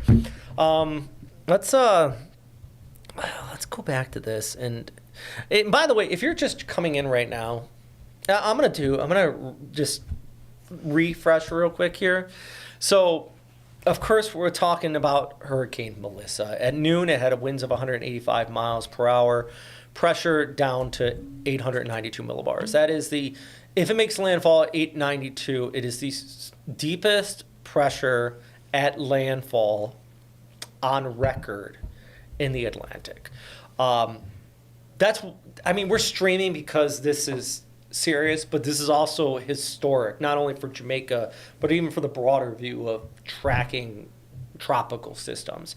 Lee, do you have the latest advisory up from the NHC? I can pull it up in 2 seconds. I got it. Go. Okay. Do you want to read it off? Give my voice a break here. Absolutely. The way the NHC is describing this and what they're telling people right now. Absolutely, yeah. So this is the new 12 o'clock. Earlier, I read off parts of the 11 o'clock, but this is the 12 o'clock now. This is an extremely dangerous and life-threatening situation. They put that sentence in all caps with an exclamation mark. This is usually, an organization, a government organization that just tells you the facts. It's sentence to sentence. It is odd to see punctuation. It's odd to see all caps. They are really trying to press home the point. This is so extremely dangerous. So with that said, this is an extremely dangerous and life-threatening situation. Do not leave your shelter as the eye passes over, as the winds will quickly and rapidly increase on the other side of the eye. Residents should remain in place through the passage of these life-threatening conditions. To protect yourself from the wind, the best thing you can do is put as many walls as possible between you and the outside. An interior room without windows, ideally one where you can also avoid falling trees, is the safest place you can be in a building. You can cover yourself with a mattress and wear a helmet for added protection. This is messaging that you see similar to tornadoes, which we have talked about how this is just essentially a several mile wide EF4 tornado. Absolutely devastating and destructive. Also, Robert, can we talk about how the winds go one way, then the eye wall passes over, and then you get hit in the opposite direction. So things that might have not fallen, they were weakened on that side, they can easily topple on the back end of that eye, on the other side of it. And I think, especially even Montego Bay is going to see that. Because Montego Bay, the winds are coming in from the east right now. And then once this crosses over, they might be in the side of the eye. Montego Bay may go through the actual eye of this, probably. And then the wind's going to swing back around. Black Creek right in the right front, some of those spots probably going to get the worst is like Black Creek and Treasure Beach, because they're not even going to get the eye break. They're just getting this continued eye wall. And to Lee's point, something gets kind of bent this way, and then if the winds hit it from the other way, just adds to the potential damage. So how do we know that this pressure is this low? It's because we have the hurricane hunters going through. The hurricane hunters, by the way, as Lee was talking about earlier, they got some severe turbulence. But yesterday they flew in through the eye of this storm, and they sent back some absolutely incredible video. Look at this. Just this. Now, some people keep these records. This is reportedly the driest eye that the hurricane hunters have flown into. And when we talk about the stadium effect, this is what we're talking about. And remember, these clouds that you're seeing here as this plane is flying, this is miles up, right up above the troposphere. And that's why the top of the cloud is seen. So these clouds are going up part of the engine. It takes the energy up from the surface. It's going up. And it just shows just the intensity. And Lee, you were talking about earlier, one of the hurricane hunters. Now, this is yesterday's video, so this isn't this exact flight. But what were you telling me earlier about how somebody, like one of the hurricane hunters was saying their plane was stuck inside the eye? Right, okay, so I think it all combined a couple of posts I saw on X. The first thing we saw was from a hurricane hunter, not flying through, but was very concerned for his colleagues, for his coworkers, because he was watching the flight and they had been in the eye for 20 minutes and they didn't drop anything. They weren't actually taking those observations. That's why they go in. So he knew something was off, something was wrong. Finally, I saw just the post said it was an hour later, they started exiting the hurricane. And it was likely because they couldn't find a way out that was safe. Of course, you're hitting those winds. It's an extremely powerful eye. There's going to be no pleasant way to get out of that hurricane, but they were trying to be very cautious on how to get out. Then we saw an update, maybe now 45 minutes to an hour ago, from the hurricane hunters that said the plane hit such severe turbulence that they need to now check out the aircraft and assess it for damage. And we had talked about how these aircraft, they're built to be beat up. They don't get damaged easily. The turbulence does not shake the crew, does not shake the planes in a way. These hurricane hunters, when you see the videos that they are used to going through when there's such big hurricanes, I mean, they would be flying up and down out of their seats. Like, we're talking massive turbulence, which the planes are built for, and those people are built for too. They know what they signed up for. They're ready for it. They are not scared. That was scary. And the fact that they hit turbulence so severe, we haven't seen video of it yet, but we have seen video from previous flights where people's heads would be smacking on the ceiling of the plane. To think of turbulence even stronger than that they hit, that they now have to assess the plane for damage when it was built for something like that, is horrifying. That's how strong this hurricane is. That's how turbulent it is. That's how intense the eye wall is. That's something that was made for this and has made many eye wall interceptions before, now needs to take a break. And so it's down for the count. It's sitting out. It's being assessed for damage. It cannot be used again for a little bit until it's done being reviewed. So to think about that and how it also, that flight, that mission was shaking up some of the fellow crew members watching on the ground, knowing something must be wrong and making them scared.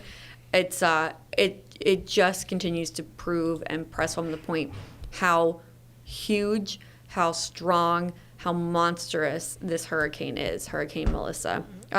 No doubt our last Hurricane Melissa will ever have. This is absolutely going to be retired. So I'm just taking a moment here to start going through different video feeds. And Black River in the right front quadrant, the videos I'm seeing from multiple sources, there are still some people being able to send stuff out, like on TikTok and X, are showing some.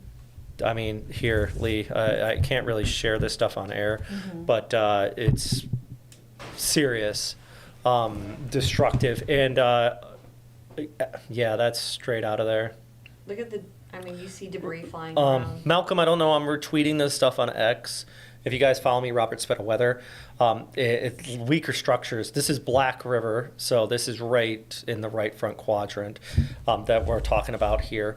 Also, I did see Alligator Pond. So let's go back over to our satellite picture, and I can show you some of these spots if we can take it. Or graphics. Or back over to the graphics.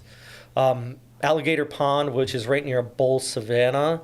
In the right front quadrant, there is reports there that the coast is gone, like the beach front is underwater.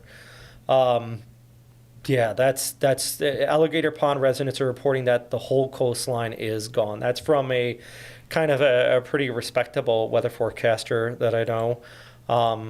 Yeah, the impacts are happening, and we're already in 2025. It's amazing how we can get this real-time information, and it looks like where this is making landfall along the coast from Black River out to Bold Savannah, in that right front quadrant, there are communities that are currently, this is not a forecast of images I'm seeing here on social, there are communities that are impacted, beyond impacted. We're talking it's flooded, and some serious damage going on right now.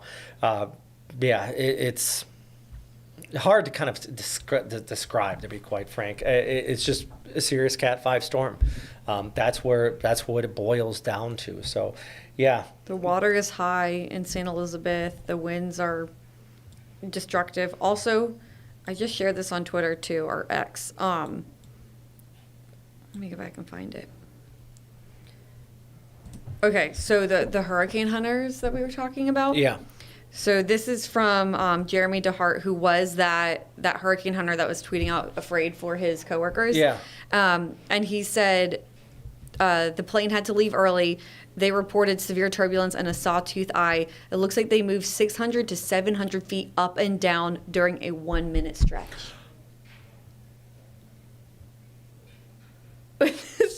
How fast? What is the? But they were able to capture some of the historic data, including an 893 What's millimeters the millibar center drop. velocity? Can I'm you try- imagine going up and down in 1 minute that far? What's terminal velocity? It's Let me Google. 53 meters per second. I'm just trying to figure out, were they free falling?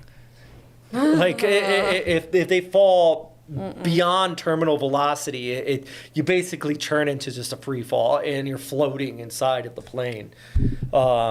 That's insane. But now, That's granted, insane. that's up and down. So at one point they pulled back up, and then you're taking G's as you're going back up. It's no wonder that. Yeah, They aborted the mission. Got yeah, the heck they out of aborted. there. They turned around and they said, "Nope, done." Wow. And I'm glad they did, like, honestly, get out of there. We need the data. We respect what they do so much, and we're so grateful. They even were able to clock the pressure right there at 893, and that was the only thing they got before they had to just get out. They couldn't. It was too rough for them to even like drop the drop sondes. You know, they couldn't do it, and they had to get out. So here it is. We're still standing by. I think we're going to keep going till this about makes landfall,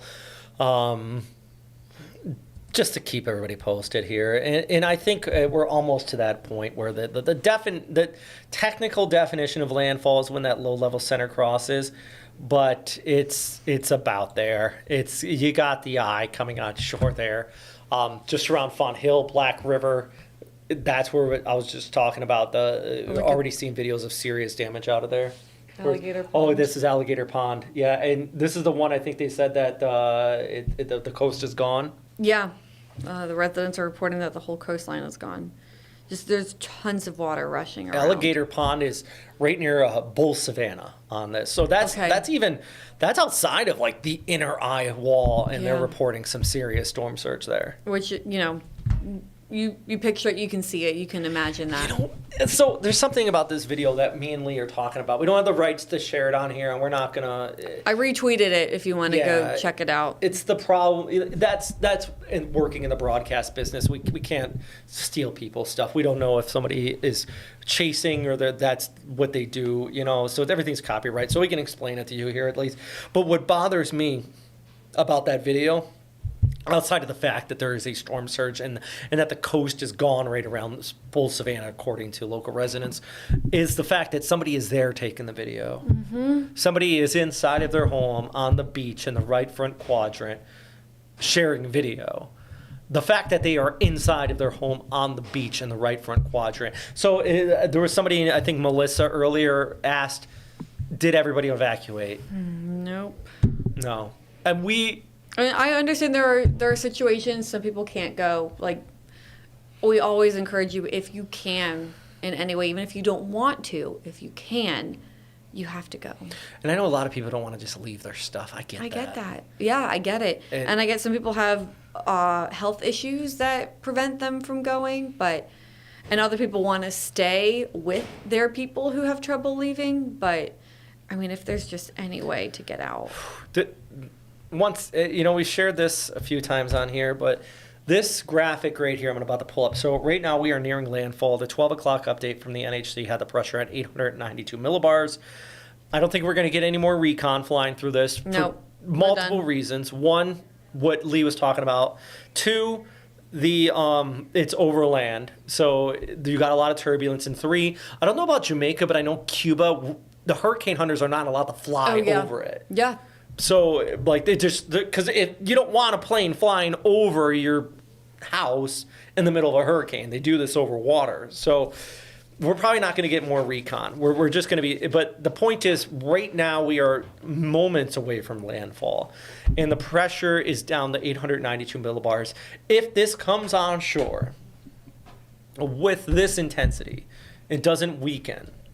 It rivals the Labor Day hurricane in 1935. This beats out the great Galveston hurricane at landfall. I think that was at 900. Gilbert was 900.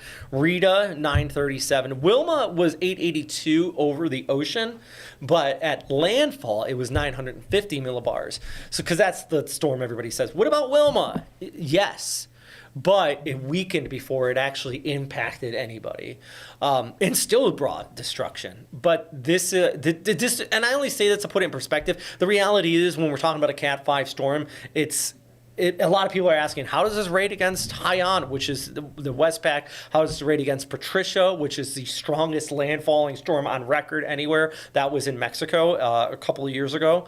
Once you get to Cat 5 intensity, the numbers go out the window. The same way you say when it gets cold out and it's minus 40 versus minus 50, it's cold. These type of pressure and these type of winds, it's a Cat 5, and there's no is this worse or this is the upper threshold of this. I'm just gonna say thank you very much to our digital director. He's stepping off. Thank you, Malcolm. Who's in there now? Tate. Oh, okay. All right. Thank you very much. And, oh, goodness. Yeah, it's, and I don't know how much longer you want to go with this, Lee. I mean, we're right up near landfall. Yeah. Maybe we might take a break and try to gather some video. But with the way that it's slowing, like if you zoom back in, I still think we're a little bit away from landfall still. And I think it probably would have already come on shore. If it didn't wobble. Mm-hmm. I think what's happening is we see this in the mountainous areas like Taiwan. Storms don't usually run over the island. They run into the hills, and then they kind of bounce around it. So will you pause it and zoom in real quick? Sorry, just I'm gonna change and go full screen on this instead, so we can zoom right in and just slow it right down. The computers have been running so slow. It's been overworked. I get it. Yeah. Okay. And before we go, too, if you have any last-minute questions, please send them on YouTube or Facebook. All right, so this is over the last hour. You can kind of see Yeah, up to it's. the end. Let's go back 3 hours here. Oh no! Okay, I just want to see how far the center is. Oh, I We're see getting what you're saying. close. Oh We're yeah. getting close. I think technically the center would be right about here. Yep. And that's what I think. So it's close. Yeah. But if it keeps going more north rather than northeast, it's gonna take a longer This time. is what I would like. Look, Bull Savannah's right That's in the horrible. inlet. This They're right just- here. They just keep getting hit over and over and over and over again. Yeah, with this wobble to the left, the Right. eye would have brought Black River some relief. Because if it's, and also with it moving north, like it would have gotten out of there even a little bit faster. But instead it kind of went west, and so they're still just getting that surge, that wind, the rain, of course. So what Lee's talking about here is, you see, let's clear this all out. Okay. What Lee's talking about here is, at first this was like headed straight towards Black River, and then you see the last few frames, it makes like this jog to the left there, which I think that's more so friction than anything. It wobbled because it hit into the mountains, but that does put those areas in the right front quadrant inside of it that much longer. It also brings, places like White House a little bit closer to it, the Sandoz South, right into the storm. And unfortunately, for Montego Bay, instead of it maybe passing just a little bit towards Falmouth or Discovery Bay, it looks like Montego Bay is probably going to be inside of the eye of this storm system. It looks like it's probably going to, after it crosses over the mountains here, it's going to be running right into that city, which that just, from a human perspective, that just brings that much more people into the core of this storm. I mean, regardless, they're going to see hurricane strength winds, but there really is a fine line between the Cat 5 stuff and the Cat 1 stuff, and it goes downhill drastically the closer you get to the center here, Lee. I'm trying to think, like, we're talking about one of the strongest hurricanes that we've seen. There are very few people that have experienced what some of those people are experiencing right now. I luckily have never been through anything like that. So while I try to tell you what it's like when we talk about the surge, the water that's several feet high, the winds, I mean, I can't picture winds of 185 miles an hour. Robert, I know you have been through some eye walls before. But never this. Would you mind explaining to us what it's like, and then we know that we have to then intensify that for what those people are going through right now?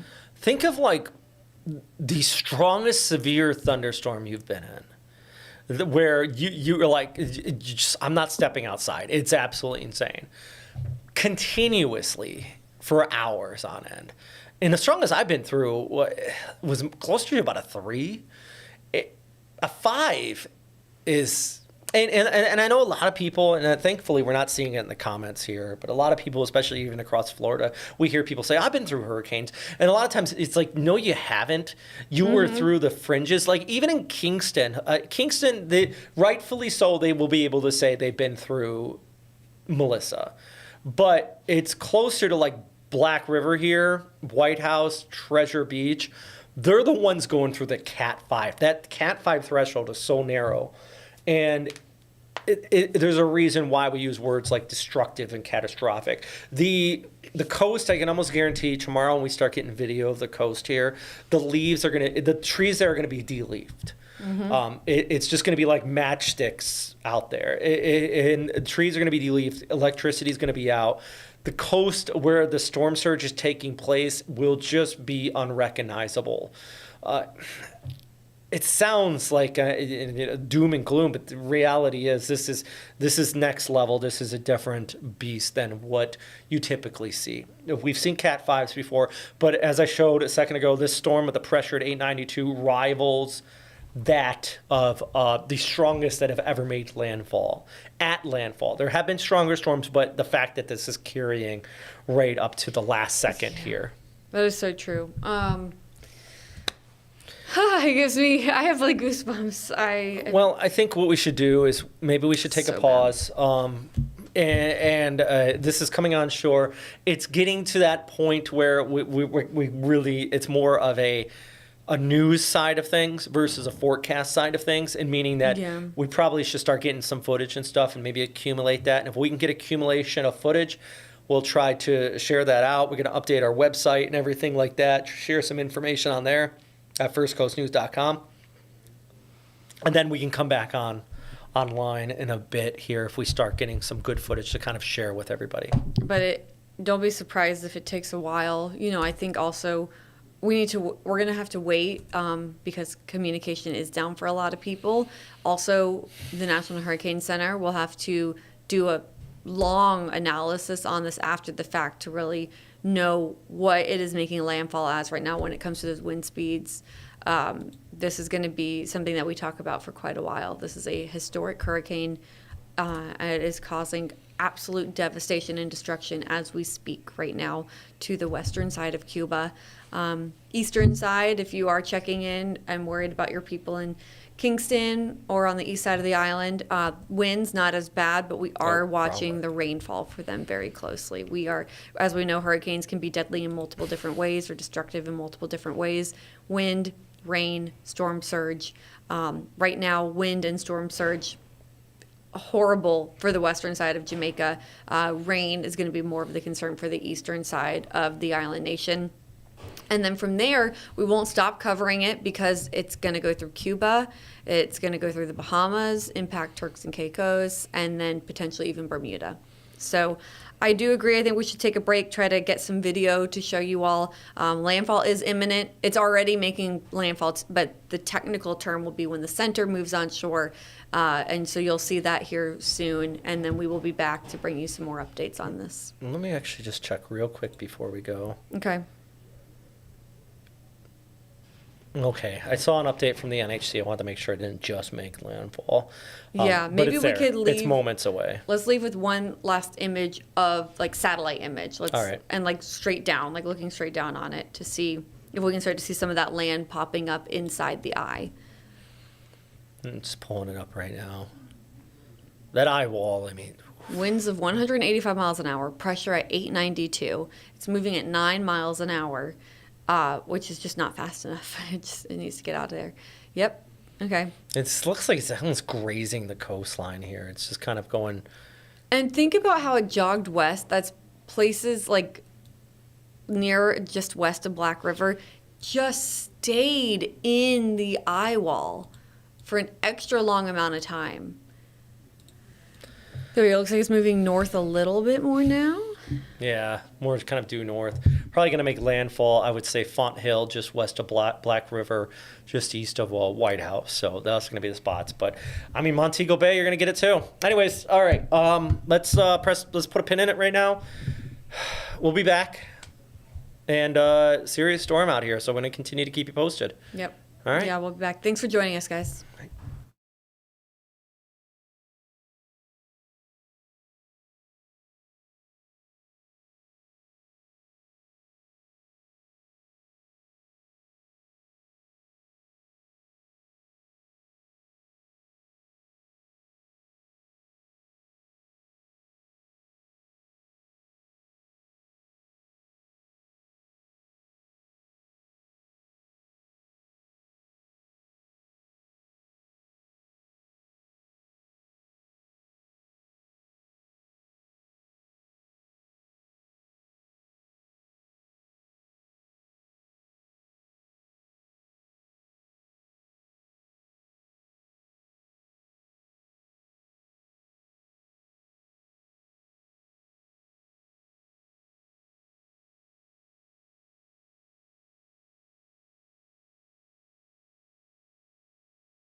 Melissa has made a landfall. Now a Category 5 storm, one of the strongest on record, according to at least pressure, at landfall here in southwestern Jamaica, just towards the west of Black River, just towards the east of White House.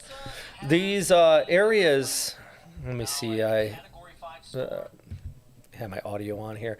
Yeah, these areas already been getting battered all morning from this. We've actually seen reports of some significant storm surge.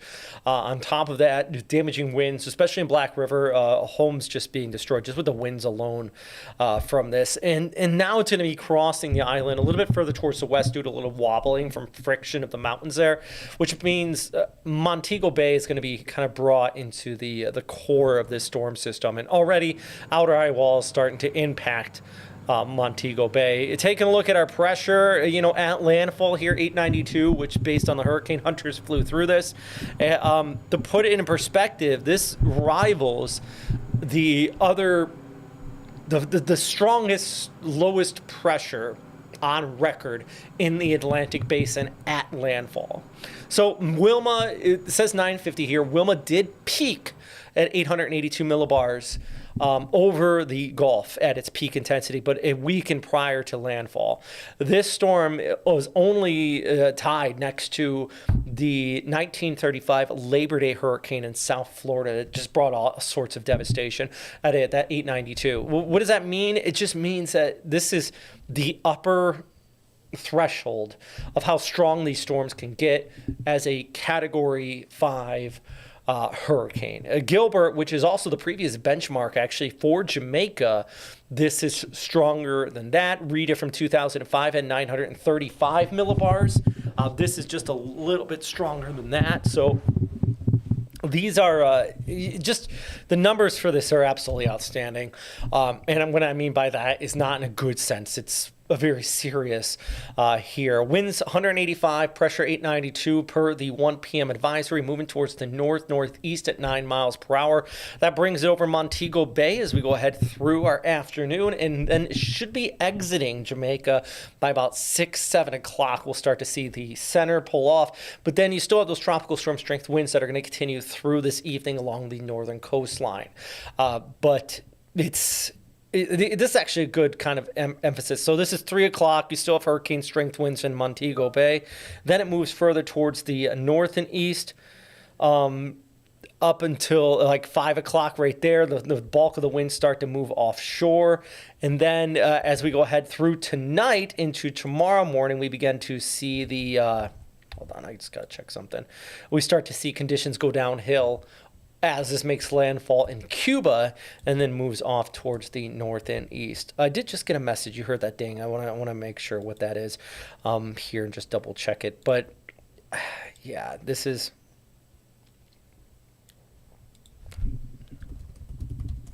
All right. So yeah, and here's another look at this coming on shore just towards the west in Cuba, just west of Santiago de Cuba. They're actually going to be kind of on the right side. Gitmo, which is kind of that bay on the center of the screen there on the right side of Cuba, that is the U.S. Navy base. And they're actually had evacuations for non-mandatory personnel as well.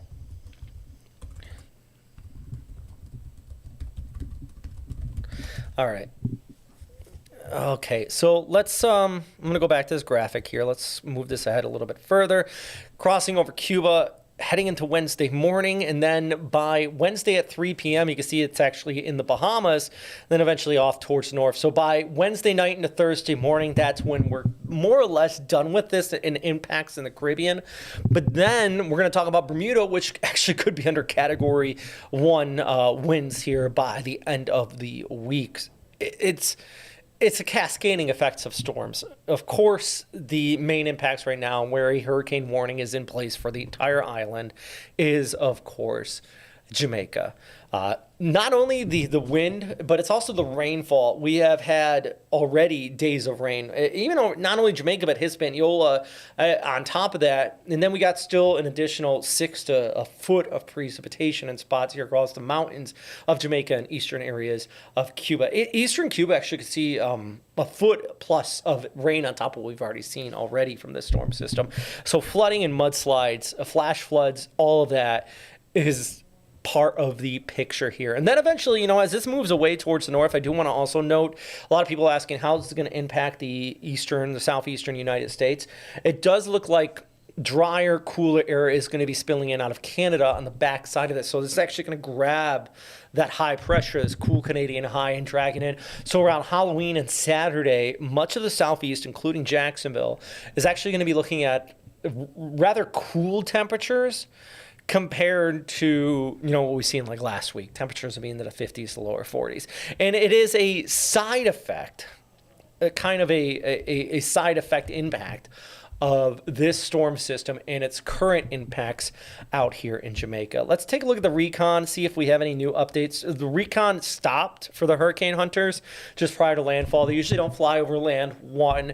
2, they've experienced so much turbulence that actually one of the planes have had to go back to base here because of just the intensity, which I've never heard of personally with one of these storms. But this was the last recon before it made landfall. Pressure at 892 millibars. Satellite analysis, Dvorak analysis also kind of confirms that with one of the strongest storms on recent memory, satellite era based on Dvorak analysis. It's just absolutely incredible. By the way, we are streaming on YouTube, Facebook, FCN Plus. If you are watching us on any of the social media platforms and you want to know more information, please do follow us on FCN Plus. Just go onto the App Store or go to firstcoastnews.com and hit the watch button. If you follow us on FCN Plus, anytime we do stream for these severe type setups in the tropics or local, you will get notified. And that's one of the big things, especially if there's severe thunderstorms or anything like that. If you're watching from outside of the First Coast in Northeast Florida, where we're based here in Jacksonville, thank you very much for watching. We're still always talking about the tropics. We do these updates every day. But here, we're doing continued streams on this specific storm because not only is it a Cat 5 making landfall in Jamaica, which is serious, and it's hard to just the stats coming out of this alone and some of the damage I've already seen in the limited information coming out of here, which the coastal community has taken serious impacts, is historic in its own right. But it's historic. This is one of the strongest storms on record. Going back, 150 to 180 years here in the Atlantic Basin. It's not just hype. This is just empirical data with this. And goodness, it's serious. So let's take a look at the eye. This is the visible satellite imagery showing that inner eye wall, Black River, or at least just west of Black River. So this is actually probably closer to White House. Let me see this exact location. So this would be just west of Black River, closer to White House, Font Hill, Sandy Ground. They're inside of that eye right now. But where Black River is, and I'm going to zoom in a little bit right here, the storm surge there. At first, they were getting the storm surge from the south and east. Now they're getting the winds wrapping around like that. And you see how it's kind of a funnel? These are the spots in the right front quadrant when you kind of get that triangle shape in the coastline. The water is not only getting pushed on shore, but it's also getting condensed, which increases that storm surge. This is why, like, the Bay of Fundy is known for the highest tide in the world, because it's just the way the bay kind of concentrates the water and pushes it up. The Black River area here on a scale with this hurricane and that storm surge is kind of something like that. I've seen something very similar like this to like Pascagoula area or the Stennis area during Hurricane Katrina, when you had the inlet there kind of funneling water, but also the Tacloban area just in Samar around Typhoon Haiyan, Super Typhoon Haiyan. That storm killed thousands. It was a Cat 5, very similar to this. A lot of the same dynamics, just very similar. And the storm surge kind of squeezed into a spot just like that, a bay just like that, and it caused the videos I have seen, I did see one video out of Black River, already a pretty serious storm surge being reported there.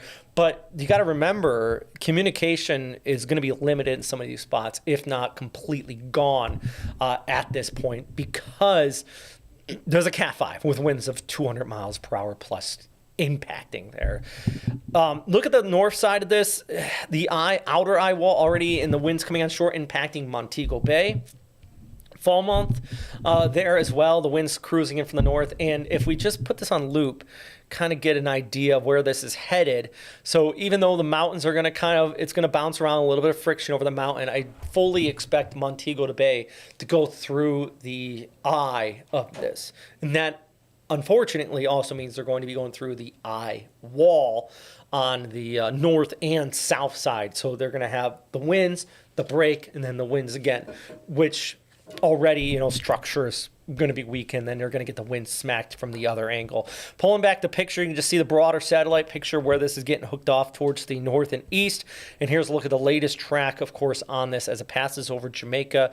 As I mentioned, that second landfall by tonight, closer to about midnight, overnight into Wednesday morning, it exits Cuba, and then it's going to move off towards north and east over the Bahamas, and eventually out towards Bermuda, where they could be looking at hurricane conditions there as well. I just got joined by our meteorologist, Lee Southwick. Hi. She's still setting stuff up over here, but thank you very much for coming in here, and that means this is what we do. Tracking this storm, and I'm going to try to go through, see if we have any questions. But once again, this storm, if you're jumping in just now, has officially made landfall about an hour ago. And official landfall is in the low-level center of it. So it's where that crosses over. It looks like it crossed right near White House, just towards the east of Sandal South here on Jamaica, and just towards the west of Black River, which is a pretty decent town there in a very vulnerable low-lying coastal area. And seriously, I've been saying this name a lot, Black River. That is the spot in a lot, even up towards the coast. Bull Savannah, Alligator Pond are all spots where storm surge and some of the damaging winds really get. And then, we get up to Albertown and Cambridge, a little bit further inland. You're going to be talking about some catastrophic amounts of rainfall that are going to be taking place with this here. Lee, are you pulling up one of the other maxes here as well? Yes, I am working off of traffic for future reference. Just kind of getting set up here. Was going to try to pull up some buoy data if we had anything nearby. I was pulling it up earlier, unless you have something that's a little bit more updated. So this is right off the first coast, obviously. Let's pull back down towards the south. Unfortunately, the closest buoy I have on here is 9 feet. That is west of Jamaica. And I say unfortunately because it would be nice to have the data a little bit closer. I can the waves in that center though, my goodness, they gotta be 30 feet plus. And Oh yeah, absolutely. it's just absolute. I hope no one's out there. You know what's also kind of interesting? Not just the waves, but the winds inside that center. Earlier we were talking, Lou was on here and he was talking about how there's a lot of biologic in the eye of it, aka birds, kind of stuck and getting carried along inside the eye. Hopefully they're able to land now and maybe try to hunker down as this moved on shore in Jamaica. But it's out over the open water. This definitely was an absolute monstrosity. And now over land, it's there as well. So once again, if you're jumping in right now, winds are 2 o'clock update just came in, actually. Nice. The Okay. winds are down. Which is expected because it's interacting with land. Yes, friction. And even right here, let's watch the eye. See how it kind of gets a little bit, just a little bit.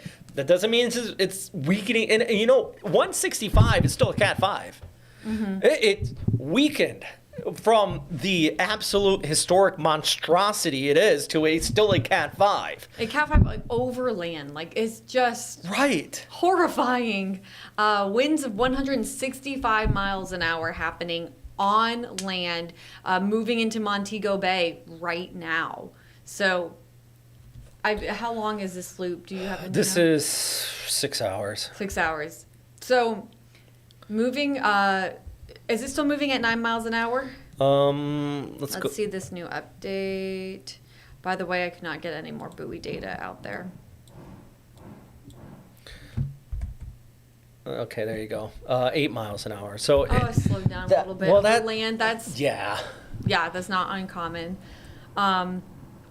Winds of 165 miles an hour expected. Now, of course, this is when, Robert, a time where those scientists at the National Hurricane Center are watching satellite as well. You know, there could be some observations that they're getting there, but they're also really just watching the structure of the hurricane and kind of trying to estimate its wind speeds. And we'll get, of course, more info in the coming weeks with any sort of clocked observations from any sort of winds. But right now, that's the guess. Winds probably of around 165. I do know of some storm chasers that are out there that always bring barometers with them to gauge for this historic data. And one of them is actually Josh Morgaman from iCyclone. And we actually met on the show. I mean, I'm FCL not too long ago. He is one of the reasons why Patricia is rated the strongest storm on record at landfall. Patricia being in Mexico a few years ago, because he had a Kestrel with him, and he had multiple Kestrels, and they all agreed that the pressure was at its point when it came on shore. That's why it's rated like the strongest ever.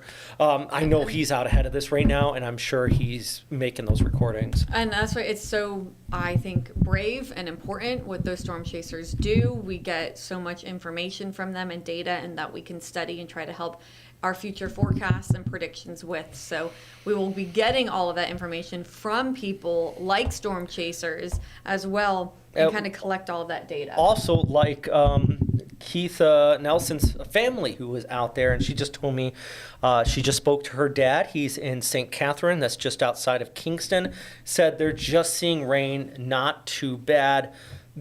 Good. And it's very unfortunate this storm wobbled a little bit further towards the west and impacted western areas of Jamaica, closer to Montego Bay, Black River, all of that. But if you really just want to look at the brighter side of things, I suppose, is that Kingston is missing out on the absolute worst of it.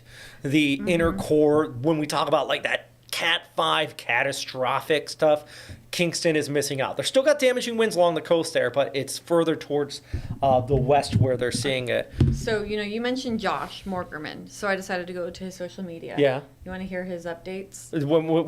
When's the newest one? 10:25 a.m. All right. Which is 11:25 for us, our local time. Okay. Frightening power, whiteouts, roofs tearing off, gusts like bombs going off, painful ears because of the pressure. Praise the Lord for solid concrete.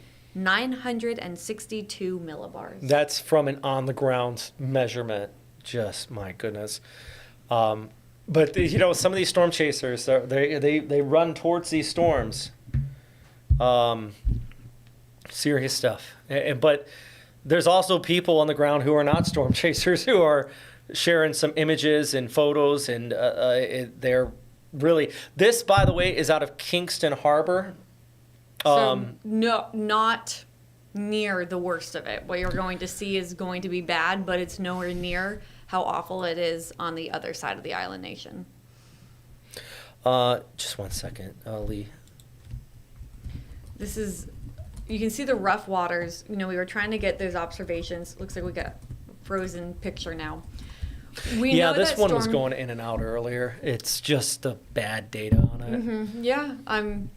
Well, we know that storm surge near where this made landfall, so around the eye wall, could be up to 15 feet. But Robert and I were talking in our earlier stream about how we think it could be higher. When you talk about those rivers, those inlets, that water piling up and pushing through, I do think they're going to be houses underwater. Also, you talk about, say 9 to 13 feet of surge.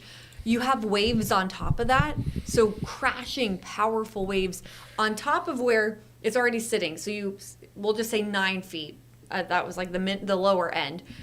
9 feet below or on top of normally dry ground. So taller than us, taller than humans, it's up to your ceiling, but then outside you have waves coming over. So likely waves over roofs, over a lot of these structures. This is a good storm surge graphic.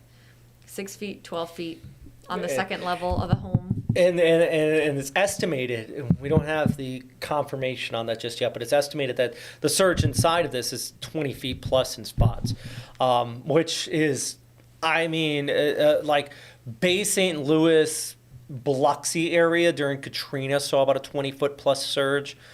This is on par with that, and we remember the destruction that we've seen from that, from just the mass of water pushing on shore. And you know, let's show this. I showed this a minute ago, and we'll talk about this for a second. The intensity of this at landfall. Now, the wind speed is one thing, but we do know the pressure because hurricane hunters flew through it just prior to coming on shore. The pressure got down to 892 millibars, which makes it tied based on pressure, and there's an asterisk because this isn't 100% yet, okay? The WML is to review it and everything like that. But just based on the information we got right now, it ties the pressure for the lowest and the strongest hurricane to ever make landfall in the Atlantic Basin. Now, a lot of people say, what about Wilma? 882, that's the record. That was out over the ocean. It was not at that pressure at landfall. And now this still, even though it has weakened, it is still a Cat 5 crossing the entire island of Jamaica. There's going to be a swath on the western side of the island where trees are going to be de-leafed. Bark like removed from trees. It just because once you get up in the higher elevations, that 165 actually jumps up higher because higher elevation, the winds are higher. It absolutely. What you got over there, Lee? I see you're reading through the. Yeah, so 2 o'clock advisories. So maybe we can just leave like the cone, or yeah, that works. That's perfect right there. Oh, okay. I will. Whichever you want to show, but I'm just going to read off the 2 o'clock advisory here that we just got. So just some of these hazards that the National Hurricane Center are talking about. Wind, catastrophic hurricane force winds spreading over Jamaica with the eye wall of Melissa. Total structural failure is likely near the path of Melissa, especially in higher elevation areas where the wind speeds atop and on the windward sides of the hills and mountains could be up to 30% stronger. So we were talking earlier about wind gusts of 200 miles an hour when you go up in the elevation. So up on those mountains, just horrifyingly strong winds. That's not for the entire island, though, as we have shown you a couple of times that wind radius. But those are for on the eastern side, that's going to be more of the rainfall situation. So when it gets to rainfall, Melissa is expected to bring 15 to 30 inches of rain to portions of Jamaica.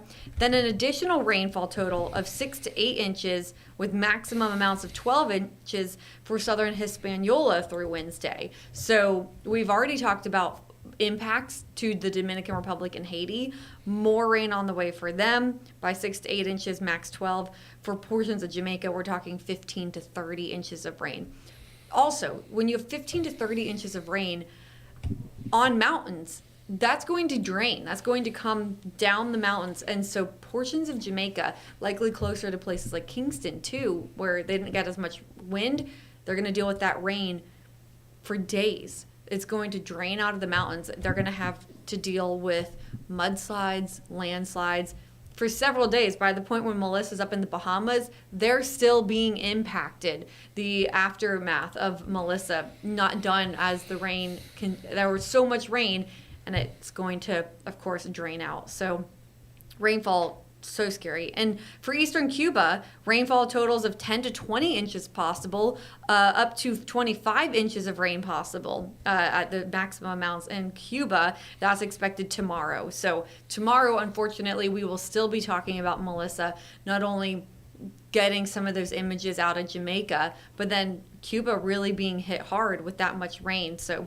again, maybe, let's see, 10 to 20 inches of rain, max 25 inches of rain for portions of Cuba. Then in the Bahamas, a lot of people here in Florida, we got interest in the Bahamas. Rain starts tonight. It continues into Wednesday. 5 to 10 inches of rain expected. Areas of flash flooding possible with that amount, 5 to 10 inches. And then for the Turks and Caicos Islands, 2 to 4 inches of rain possible. So we've covered rain, we've covered wind, we have storm surge as well. Storm surge, obviously, Robert and I were just talking about that. Horrifying to think what just happened with that eye wall coming ashore in Jamaica. They still say the peak surge of 9 to 13 feet above ground level, but we think it could be a bit higher in some spots, like isolated spots, perhaps even higher. But they do mention how the storm surge could be accompanied by large and destructive waves, like we just talked about too. So that's cresting over the roofs of houses. And then in addition to that, so when you think of Montego Bay, it's on the other side of the island. You're talking about the winds wrapping back around, and even places like that could get storm surge of 2 to 4 feet. So normally the worst of the storm surge, well, always the worst of the storm surge is where let's see, let me try to show this on screen. So if this is land, this is the hurricane, it's pushing all of that water on land. That's the storm surge. But as it continues to exit, it's such a strong hurricane that the winds could wrap back around the backside and create storm surge on the other side of the island. So Montego Bay could even get 2 to 4 feet of water above normally dry ground when it comes to that storm surge. Also, some minor coastal flooding is possible again in Haiti, where they've already been impacted so significantly. We unfortunately had loss of life in Haiti. Then, speaking of the surf, the swells out there, that will have bigger waves for Haiti, for the Dominican Republic, of course, Jamaica and Cuba, the Cayman Islands during the next day or two. And so that's going to cause life-threatening rip currents, life-threatening surf. Then the swells will reach the Bahamas and the Turks and Caicos Islands and Bermuda later on in the week. So that's the latest 2 o'clock full advisory. They're going to give another full advisory at 5 p.m. But we, of course, get these intermediate public advisories as well coming out every hour. So the next actual update we'll get from them is 3 p.m. and then the next full update we'll get from them is at 5 p.m. I'm seeing some video out of Clarendon. So that's in the right front of this. Some serious storm surge there from what I'm seeing. And now these are all just early kind of looks coming out of there, but it almost like a river coming on shore. And then on top of that, windows blowing out, serious damage. And that's in the Black River area, which they're still seeing storm surge. Winds are still wrapping around. It's kind of hard to communicate this to the people, Lee, prior to the landfall when we say, because you know what I hear, especially here in Florida, I love everybody that watches these videos, but what do we hear like 9 out of 10 times? It's, we've been through a hurricane before. And you haven't. I don't mean to I'm not saying that to everyone. Some of you really have been through hurricanes. But if you have lived here in Jacksonville or in the area since 1970, every storm you've felt and that has impacted you here on the First Coast since 1970 has not been a hurricane. Yeah, even like you have not been through a hurricane here. Milton last year, Flagler Beach got hurricane strength gust. And that was it. And now that's 74 miles per hour. And that's gust, which doesn't actually qualify it as hurricanes. Right. This is now over land 165 miles per hour sustained. That's just like, it's just screaming. And it's not just a minute, it's not 2 minutes. This is ongoing for hours and hours because this is moving slow, only 8-9 miles per hour.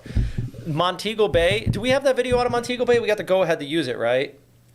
We did, but it's black right Which does it, so off screen, our digital director just said it's black.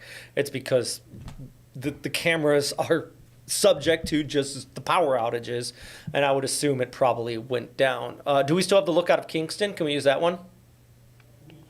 Okay, that's fine. So Montego Bay, they're in the northern quadrant of this eye wall. Not as bad as the right front because you don't have that water getting pushed on shore, but they are going to see that damage. And then sorry, go ahead, Lee. I would say if we want to talk about winds, we can pull up. I'm on traffic graphics. If we want, we can talk about the winds moving across the island too. Is that where you were going? I'll pull them up, or if we can get them up here, either way. Yeah, traffic would be source 3 for you. Thank you so much, Tate. Let's see if there's any questions while we're waiting on that here real quick. And if you're watching on any of our socials, so what is the live situation in Jamaica right now? This right here. At Western Jamaica, they are in the core of this. There's Yeah, it is bad. They are definitely the windiest place on Earth at this moment. And this actually, by the way, rated the strongest storm on Earth in 2025, but the strongest at landfall on record since 1935. I just want to point that out. What is the current movement of it? It's moving towards the north at about 9 miles per hour. So it's moving towards the north at about 9. I can pull up the graphic here in just a second. And then some other people are just saying prayers for Jamaica, which I'm not the most super religious person, but we'll take it. This is I think we can do a lot. I think we can pray for them now. If you are, a religious person, absolutely, they need your prayers. And then after, I really think we need to do some sort of like supply drive and get them help. I can't say if First Coast News is going to do this or not, but I think they should. And I agree. It is a supply drive, yeah. We should. But here's your wins, if you want to go through this. Yes. Okay. So when we're talking about the winds, and then we're like, oh, we're going to show you a video out of Kingston, say. Well, it doesn't look nearly as bad because they're getting tropical storm force winds, which you can see here, because it is the hurricane strength winds are compact in this hurricane. So Montego Bay, Negril, you're getting those hurricane force winds.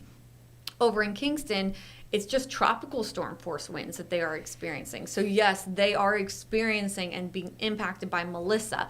When it comes to hurricane winds, we'll have to see, but you need hurricane strength winds, not just gusts. We're talking about sustained, like at least blowing that hard for at least a minute.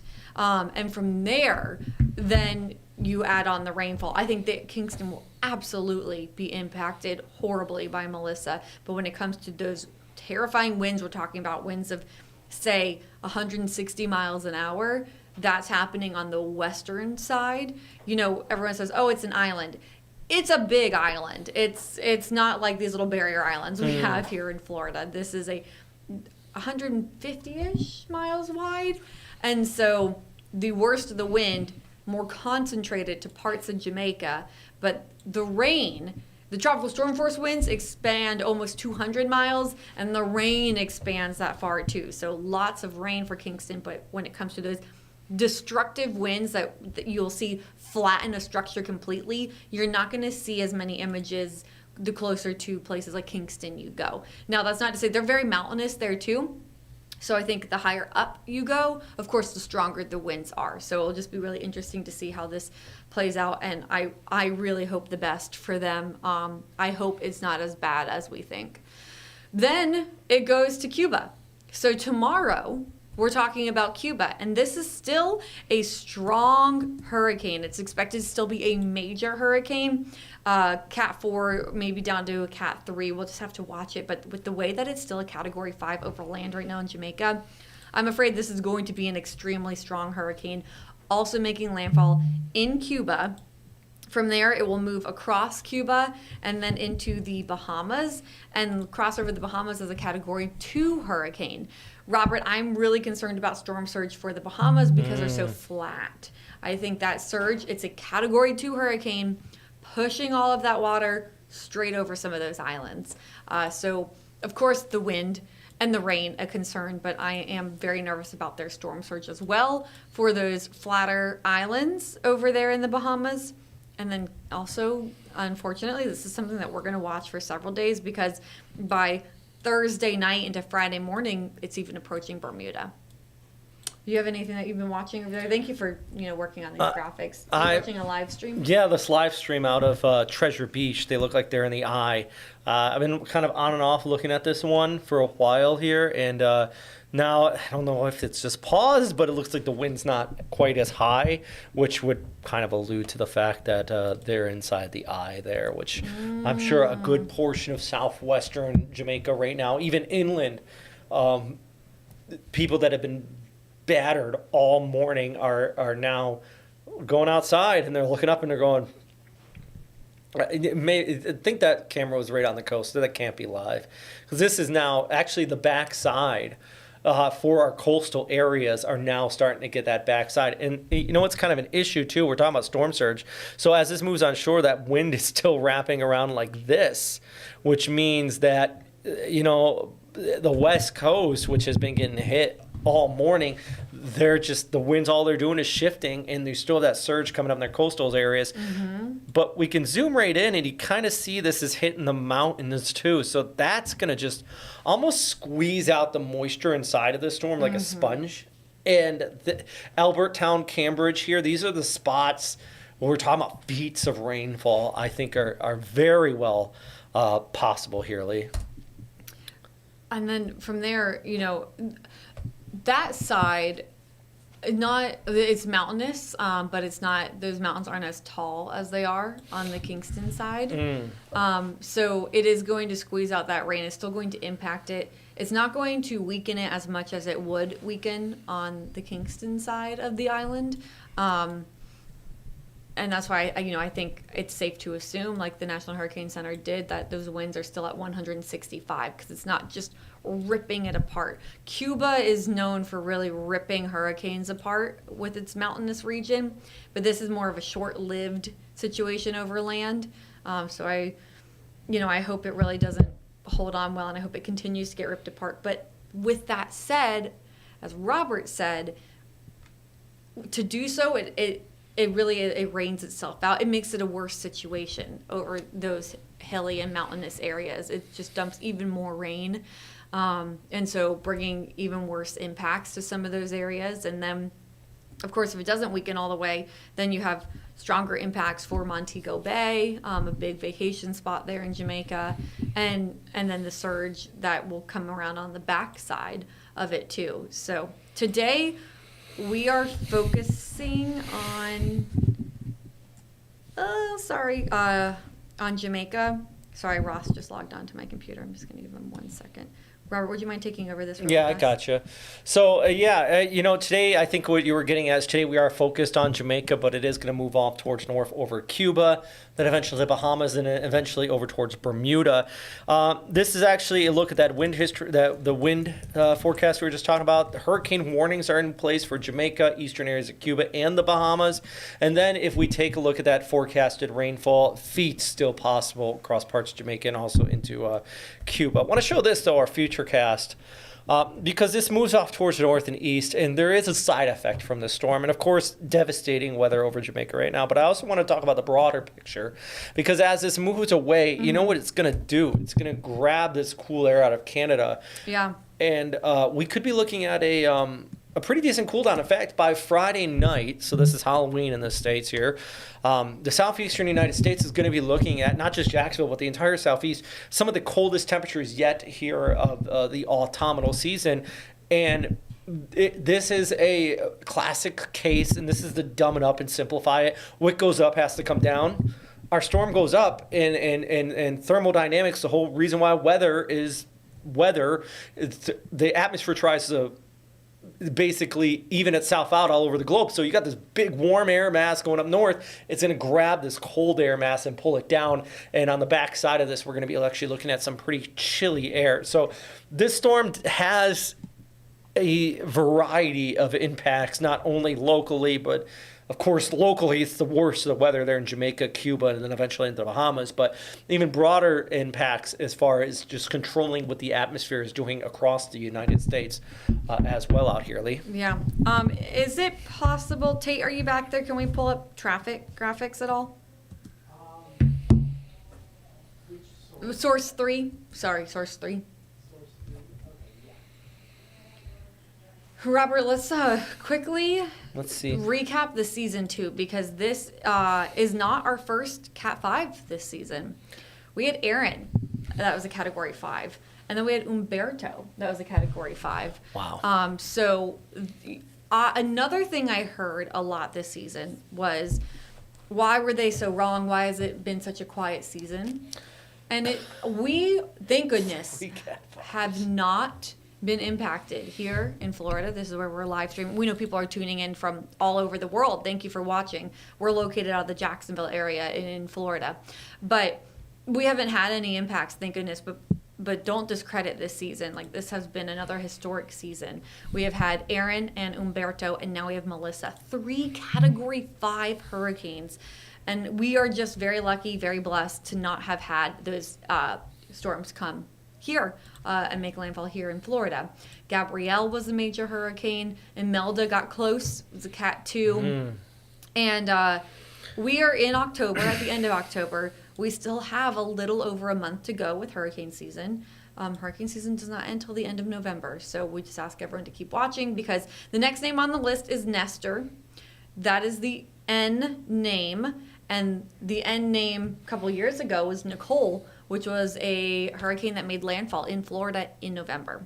So we are not out of the woods, obviously, but we have been very lucky with those fronts, with the Bermuda High. It's been, bringing stuff out and away from us. Now, Robert, I do want to let everyone know, because a lot of people might be tuning in saying, is this going to impact me?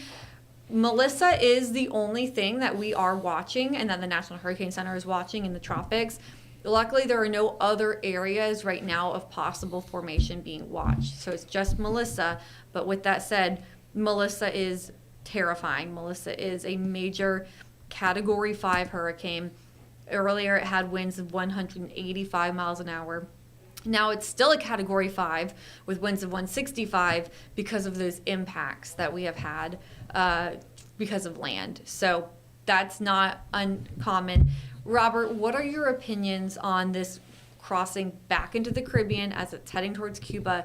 Do you think it could ramp up a little bit again and get its act back together? Not. I think the water's warm enough. I think so too. And this is not spending a lot of time over land. The other thing was it moved further west. It's less mountainous in western Jamaica, but it's also just less time. Like if this crosses around Montego Bay, it's only spending a few hours over land. If this passed over the center of the island, I would say probably not, because the low-level center would be disrupted, and it would be kind of like throwing a wrench in a finely tuned engine. This is more like throwing a couple bolts into that engine, and instead of, it completely breaking down, it could reform up. And it just based on the sea surface temperatures in the area, the intensity we have right now, maybe a Cat 4 definitely back in Cuba. A Cat 5 is supposed to be a rare phenomena that, only happens for a few hours and it goes back down. So if this maintains that, it would be just... Our Barrel last year, it was like the longest Cat 5 ever. Oh, yeah. Because it was 24 hours or something like that. So if this maintains that after moving over land, it would be an absolute extraordinary. When did it become Cat 5? When did it hit that? This morning. Do you know what time? It was already a Cat 5 at 5 a.m. when I first started putting some posts out on this. Yeah. Hey, can we jump over? Are you doing any graphics? Yeah, no, you're done. I'm going to give this to Ross. I'm going to jump. Yeah, can we jump over to... Yeah, there we go. So I want to talk about a little bit of the history of Jamaica's storms. Just Jamaica alone, specifically, if you're unfamiliar with out here.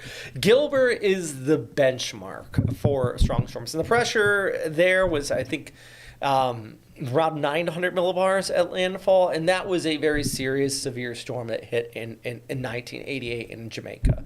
That was the one that everybody talks about. Whenever somebody says bad storm in this generation, they're talking about Gilbert. Back in 1951, Charlie, though, came on shore as a Category 3 storm. You notice how a lot of these storms come in from the east towards the west, though? Very rarely do they make that turn and come in from the southwest. So this could be one of the strongest to hit the southwestern portions of the island. Well, I mean, the entire island it is, but the southwest portion has never really been impacted directly by a landfalling storm system, except this one right here, and I have that on the screen. And that is, of course, an unnamed one back in 1912 that hit the west coast, Cat 2 to 3. Now, the comparative storm's impact now to one over 100 years ago is difficult because the population is vastly different. The infrastructure is vastly different. For example, if you talk about like Dora in Jacksonville in the 60s, and you compare that, and let's say that storm made landfall today, the damage would be so much more different because just more people living there. So you look back, there's nobody alive today in Jamaica that has seen a storm of this intensity in this portion of the island. You probably have to go back hundreds of years.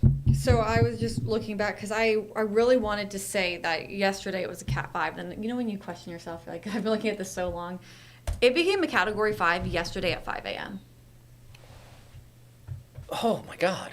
It's been over 24 hours. It's been a This day is and a all half. blending in together. You're right. It became at 5 a.m. yesterday. It became a Cat 5. So this could, if it maintains Cat 5 intensity as it goes over towards Cuba, this could be One of the longest living Category 5 hurricanes. plus.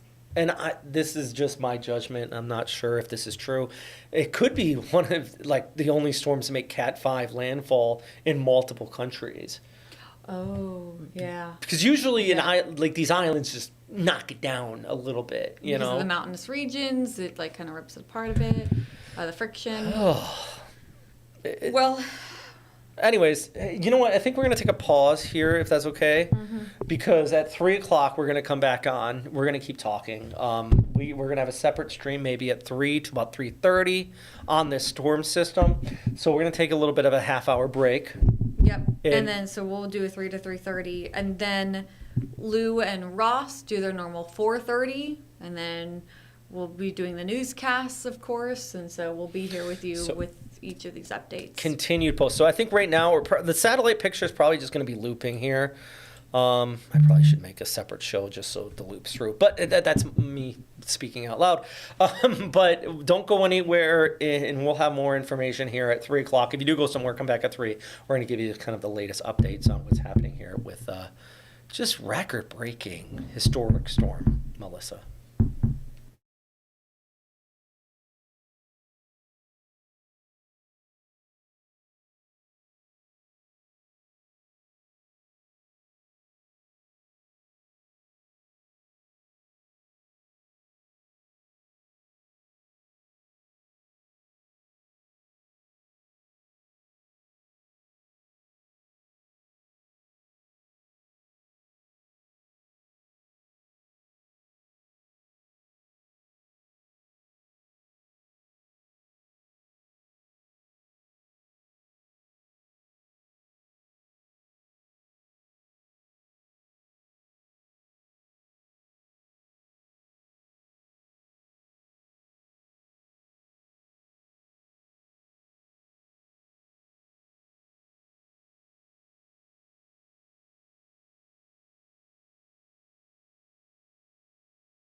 All right, I'm meteorologist Robert Spetta, joined by our chief meteorologist, Lewis Turner. We also have meteorologist Lee Southwick, 3 Mets here talking about... Yeah, I don't need to see me. Oh, hi. Yes, we do. Yes, of course we do. You've been here with us all morning, so is Lou, tracking a historic storm. And I know that word gets thrown around a lot, but this really is, it's top level here, Lou. Yeah, because what landfall happened with 892 pressure. Yeah. Yeah. So that was ultimately. I mean, I know maybe further confirmation, but the Hurricane Center did post 892 was your lowest pressure at time of official landfall, which by the way has happened, as you can see from our satellite picture there. That would tie it for the all-time strongest, most intense hurricane in the Atlantic to make landfall. Going back all the way to 1935, the Labor Day hurricane, which made landfall in America, then the Keys. But pressure has risen as anticipated with landfall. It hasn't weakened much. I mean, we're still talking about 160-mile-an-hour winds. 906 millibars. And at 906, it has not filled in much going over those mountains, which leaves you a kind of a running start as it emerges back in the ocean and heads towards Cuba. I mean, the fact is, this is exiting Jamaica right around Montego Bay, still is at 5. Yeah. And then we were talking earlier about, could this kind of kick back up to a 5 again? It's still 4 or 5 as it goes out towards Cuba here. Lee, you got any other thoughts right now where this is? And Yeah, it's 15 miles south of Montego Bay, so it is hitting Montego now. That's where it is. And as you said, as a Category 5, so with winds of 160, and then as we talked about, when it moves back over that warm water, it could potentially stay at that strength. So either a high-end Cat 4 or maybe even still a 5 as it moves back out over the water and towards Cuba. So very dangerous situation for Cuba. It has weakened as it's moved over land, but not enough. How that means bigger impacts to those people in Montego Bay. You are being hit by a Category 5 hurricane when originally the forecast was for it to be a Cat 4, which, a lot of structures don't know the difference between winds of 150 and 160, but still, just to kind of press home the point how it is still a huge, strong, powerful hurricane sitting over land. The eye is completely over land. Not only that, but it's hilly, even mountainous land, and it is still holding potentially at that Cat 5 strength. Of course, this is more due to observations, satellite imagery, and so we'll need to wait to get more of those specific readings. And as Robert and I talked about earlier, there are not hurricane hunters per se, but storm chasers out there that will also be taking these observations and getting that pressure. We're watching. What's your friend's name, Robert? Josh Morgan. I know Josh he's Morgan. Inside of that eye right now. Yeah, he's the one who had tweeted something like 960 and millibars. He's the person that is him plus a couple other sites that were the reason why Patricia was rated the strongest storm ever at landfall. Because he had a barometer there measuring that pressure, and this one, if we get that double confirmation of the 890. This could be one of the strongest at landfall out here. And then, this kind of jogged a little bit further towards the west, too. So it's just less time over land on top of that. In fact, taking a look at the winds here, it's not until the back side of this is not until about this evening that you're finally going to start to see conditions somewhat improve in Montego Bay. And then it moves over Cuba, and Santiago de Cuba going to be in the right front quadrant. Gitmo, I know non-mandatory personnel were evacuated from there. They're not quite getting the core of the storm. Gitmo being the U.S. Navy base there, and then it moves out over the Bahamas and off towards north, and you can see where our hurricane warnings kind of stretch off here. But in Lee, you were talking about this, the rainfall threat. So of course there's more rain in the forecast. But what were you saying about even after this moves away and there's blue skies, there's still kind of a flood threat, right? Right, and Lou talked about this extensively as well last night and earlier this morning. We all have been talking about how this is a mountainous region, and so that water that's falling there has to drain out of the mountains. So even when we are talking about Cuba and then the Bahamas with Melissa, we're still also going to be talking about Jamaica and the ongoing mudslides, landslides, and those impacts as the water continues to drain out of the mountains too. So unfortunately, a long duration event for them, as it will be in Cuba too. I mean, this is, as we talked about, still a Category 5 hurricane. It's going to be a major hurricane making landfall in Cuba, and then still a strong hurricane, maybe Cat 2. Is that what the latest advisory still shows? Yes, it was a Cat 2 over the Bahamas. I'm worried about storm surge there with those flatter islands, and of course the wind and the rain. So as this continues to move north, even, guys, Bermuda might be impacted by this. This will be a hurricane that makes multiple landfalls. And when you think of Jamaica's topography, and you think mountains, right? So even there was no avoiding big hills or mountains anywhere this made landfall. But I will say the lower mountains, the lower elevation is where it is. So if it had made more of a trek towards Kingston, it would have been contending with mountains that are up and around 7,400 feet. The mountains on the Montego Bay side, on that western side of Jamaica, a couple thousand feet lower. They're big hills. They're mountains as well, but it's just you would have had a lot more weakening dealing with a much higher elevation on the east side of the island as opposed to the west side of the island. Another reason that it'll probably maintain a good deal of strength in those that Caribbean waters heading back towards Cuba. But I mean, it is going over the peaks, some of the highest peaks on that western side of the island. And just speaking from experience, having been in those mountains, a lot of mountain rivers and streams they flow from peaks and go all the way down to the ocean. And so very, very beautiful place.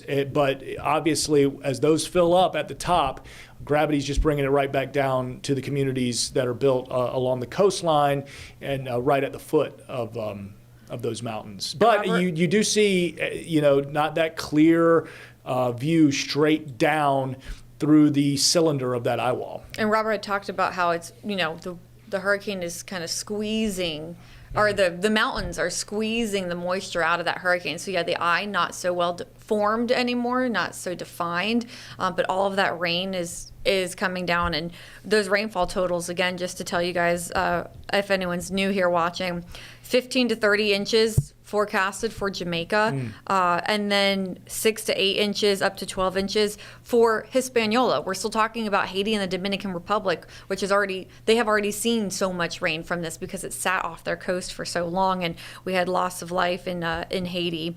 And then besides that, for Cuba, 10 to 20 inches of rain, max amounts of 25 inches of rain for Cuba. And then in the Bahamas, rainfall totals of 5 to 10 inches, so that still causes flash flooding as well. So this is just going to dump a lot of rain. But guys, just thinking about the possibility of 30 inches of rain, and then all of that running down the mountainsides and through these creeks are going to just be overwhelmed.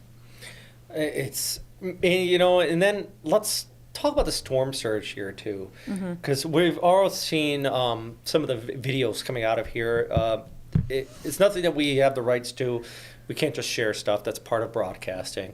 But we have seen numerous videos of the and if you want to see them, we've surge. been Robert and I have been retweeting them too. Yeah, especially in the Black River area, Treasure Beach, just further towards the east.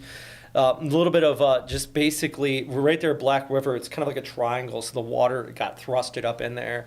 And that's where I'm seeing some of the most significant kind of coastal storm surge. Plus, one thing I noticed, and you've been in this area, so maybe you can confirm it, it's like one road that just runs along the coast there. Yeah. That road's going to be washed out. Yeah, for sure. That's the other thing that we talk about, maybe if we think about less with hurricanes that we need to think about more is, of course, it's very interesting to watch the chasers and watch the people who are in the middle of it in those moments. But it really is the weeks after where most of the disaster kind of happens. If we think back to Helene in the mountains of North Carolina, it was struggling for a year after, there. So it's going to take a lot to get Jamaica kind of built and back after what happened, especially that eastern side. I mean, it's of got to be Jamaica. like an international effort too. Oh yeah, there's gonna be ships coming in. And, Jamaica alone is just going to have a hard time getting back. I mean, I'm sure people out there are going to help pick up their neighborhoods. There's going to be, but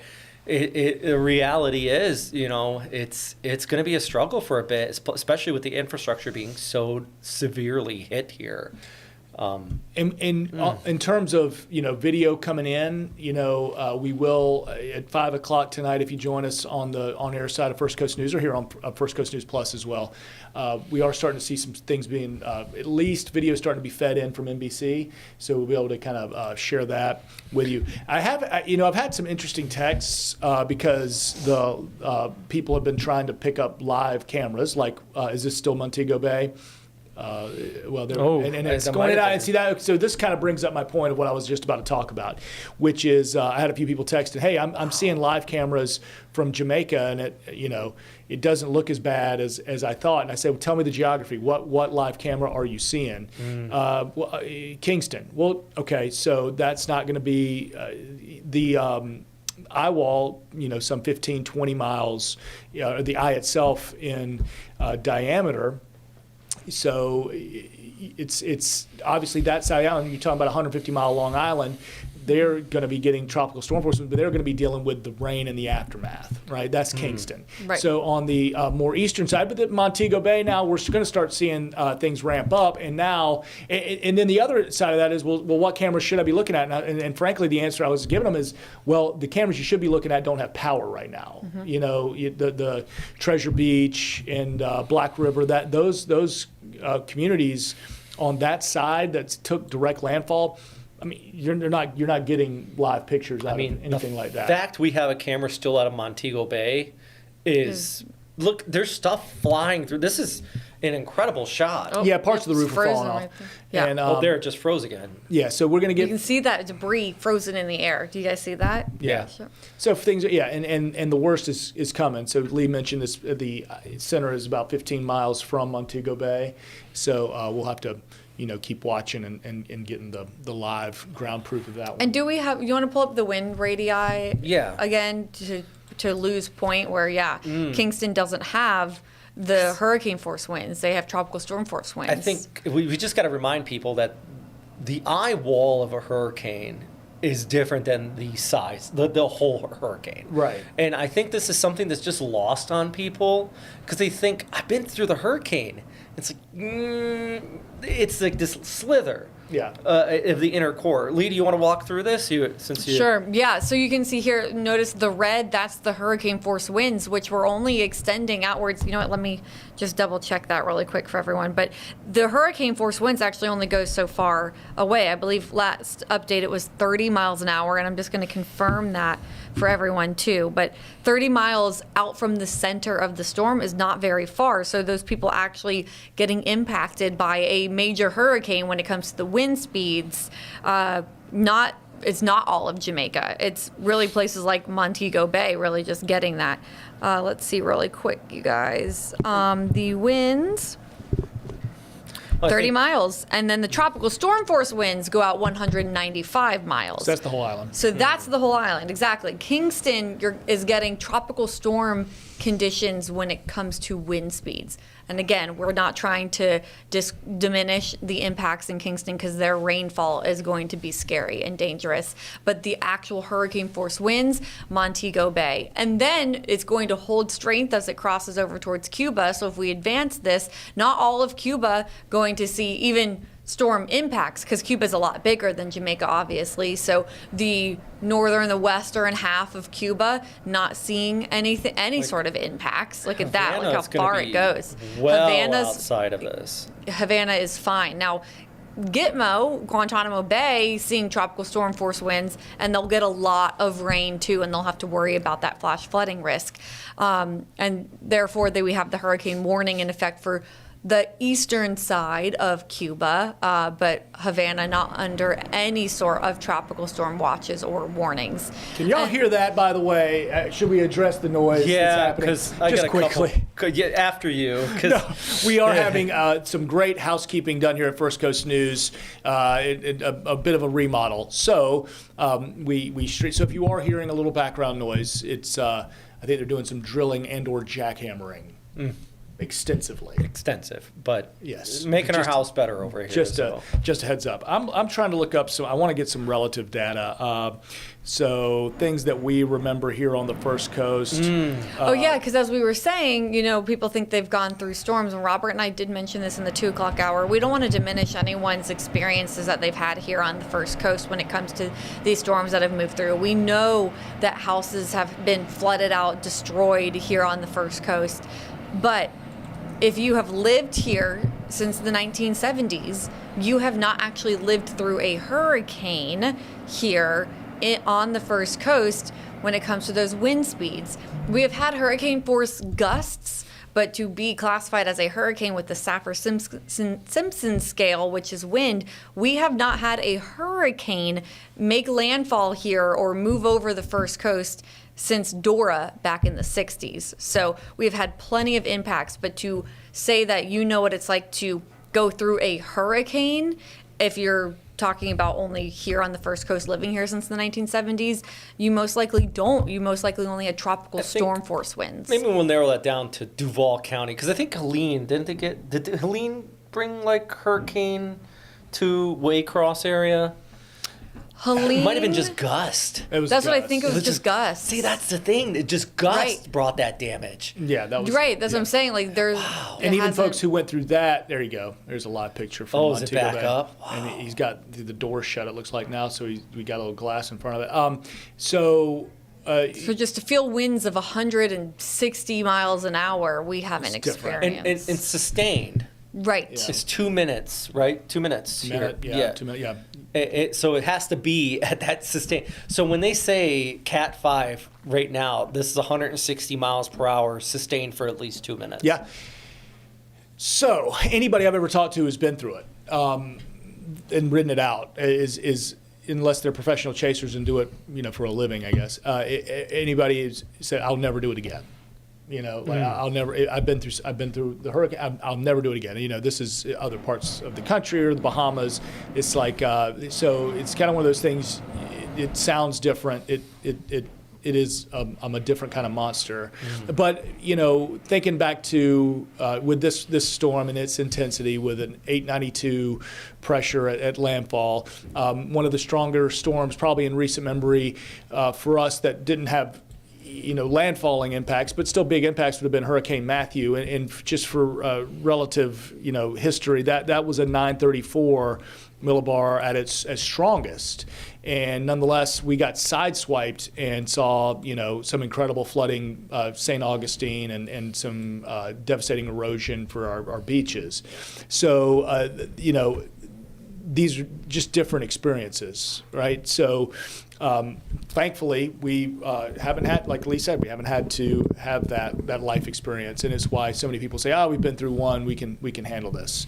We gotta, keep something like this in mind for future reference, because we're gonna need to see the aftermath. I mean, the aftermath is gonna tell the story a lot too, and because honestly, like nobody's seen this before, so the aftermath video is gonna help, not just oohing and on, but really it's going to help understand, a storm that we haven't seen the likes of since Labor Day of 1935, which I'm guessing no one on the stream, I mean, maybe one or two of you was around for that in the Keys, but Yeah, and Robert, very you doubtful. talked about like the bark being ripped Yeah. off the trees with winds like this. I mean, just de-leafed. I almost can guarantee there's going to be a swath across, especially the southern hills of just north of Black River there. There's going to be a swath extending inland where trees are going to be de-leafed, debarked. Look at that. It's froze, and there's just stuff flying in the air right I here. hate to see that. This is inside, by the way, of the eye wall. And, it's been Of 20 Montego minutes Bay. since they said it was 15 miles away. Like, this is probably really getting into the worst of it now in Montego Bay. And we've talked about how this is like yep, there it goes. A giant tornado, what, EF4? E4, yeah. I mean, EF4? at its height. And so you see those swaths and those tracks from tornadoes. I think, Robert, you're absolutely right. We're just going to see what looks like a swath with the leaves Keep your missing. eyes on that power line, by the way. Yeah, that power I see pole. Yeah, the the way it's lines going up. The pole itself is starting to. There it goes. There's some stuff breaking off the pole. It looked like it was splintering a little bit, unless that was just kind of rain coming off. And What I thought was frozen, by the way, it looks like it's debris on the window there. So I just want to clarify that. You can But see the debris flying in the background. there is stuff flying in the background separate than what's on the window.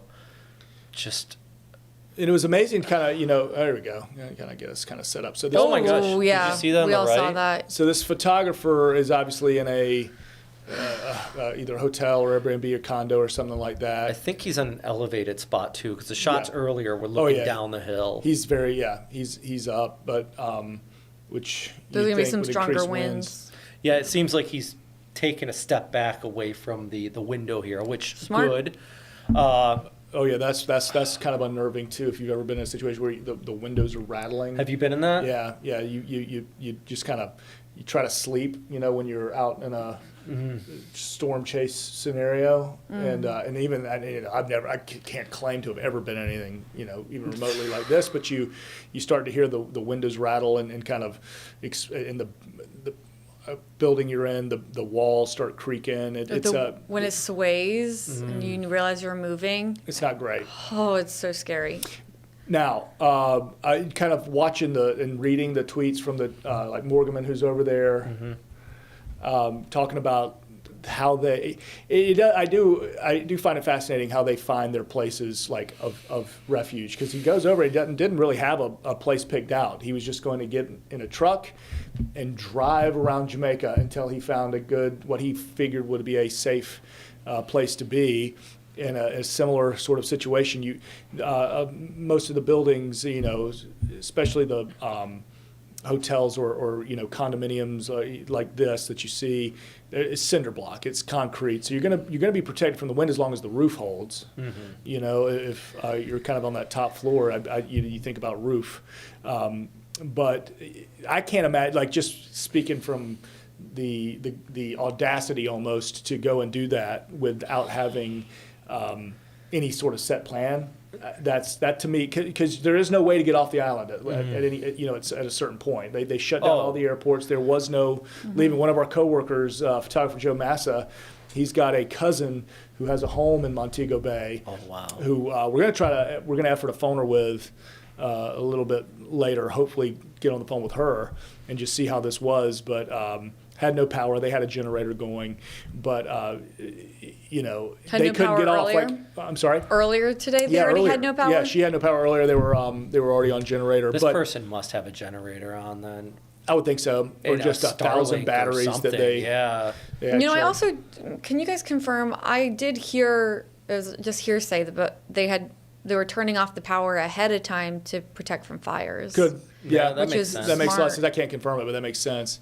But to that person who was staying in Montego Bay, I was like, Joe, why wouldn't she have gotten up and gotten out? It's like easier said than done, because everybody was trying to, and then Where do you go? 36 hours ahead, they shut down all the airports anyway, so there was no going anywhere. I mean, she's American, so she would have come back to her house in America, but there was just no way to do it. So there. Hence why all those vacationers got stranded too, like you said. Right. The planes went out early. Also, guys, do you guys see how the window is shaking? You can kind of see the side panel. And I think one thing to note here is the wind is coming from the right to the left side of the screen. So if you are ever in this scenario, this probably isn't the best. You kind of want to be sheltered on the downwind side of it. If this wind was coming right on, I would be screaming at the Yep. camera. This isn't the worst angle, but it just goes to show. But this tells me that they're kind of looking out towards the ocean here if it's Yep. coming from east to west. They're looking that, north, yeah. That wind is going to, in an hour or so, switch and come right at this specific angle, because the winds, of course, are going to wrap around from the north. Yeah, And that it's- is why the National Hurricane Center has been saying constantly too, like, now I think that eye is cluttered, but before, when people were getting probably a couple of minutes and moments of calm, just how they kept trying to warn people, please do not go outside and look, because we had talked about, Robert, how quickly things went downhill because your hurricane force winds only extend out at 30 miles an hour. That means, things rapidly ramped up, you get a quick break, and then you're just slammed on the backside of that storm with winds coming in the opposite direction too. And so hopefully everyone has hunkered down with that. In that moment of peace, it's just best to stay sheltered. And the way that the National Hurricane Center was talking about, put mattresses over your head, put helmets on like it's a tornado, because it is, as we talked about, just a miles wide EF4 tornado. Yeah. Sorry, but are you guys watching that pole right there? That thing is. Yeah, I've been fixated on it. Oh, I'm just kind of like, that will be the next kind of thing to go. But a microcosm of what's happening out here, and of course, and gonna it keep you freezes posted. and So we're going only for 45 more seconds here, and then we're gonna take a break. You are gonna be back with Dr. Nab. Yep. Can you tell us about that here? Yeah, coming up? so 4:30, so an hour from now, we'll be streaming again. Chief Meteorologist Bobby Deskin's out of Tampa, myself, and the hurricane specialist from the Weather Channel, Dr. Rick Nab. We'll all three be kind of talking. I will be listening intently at what Dr. Nab has to say. Former director of the NHC. Correct. Yeah, and I'm sure he'll have some brilliant perspective for us, and we'll have a lot more information then. So yeah, come by 4:30. We'll continue to track this massive Hurricane Melissa. Robert, Lee, thank you guys. We'll see y'all later.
News.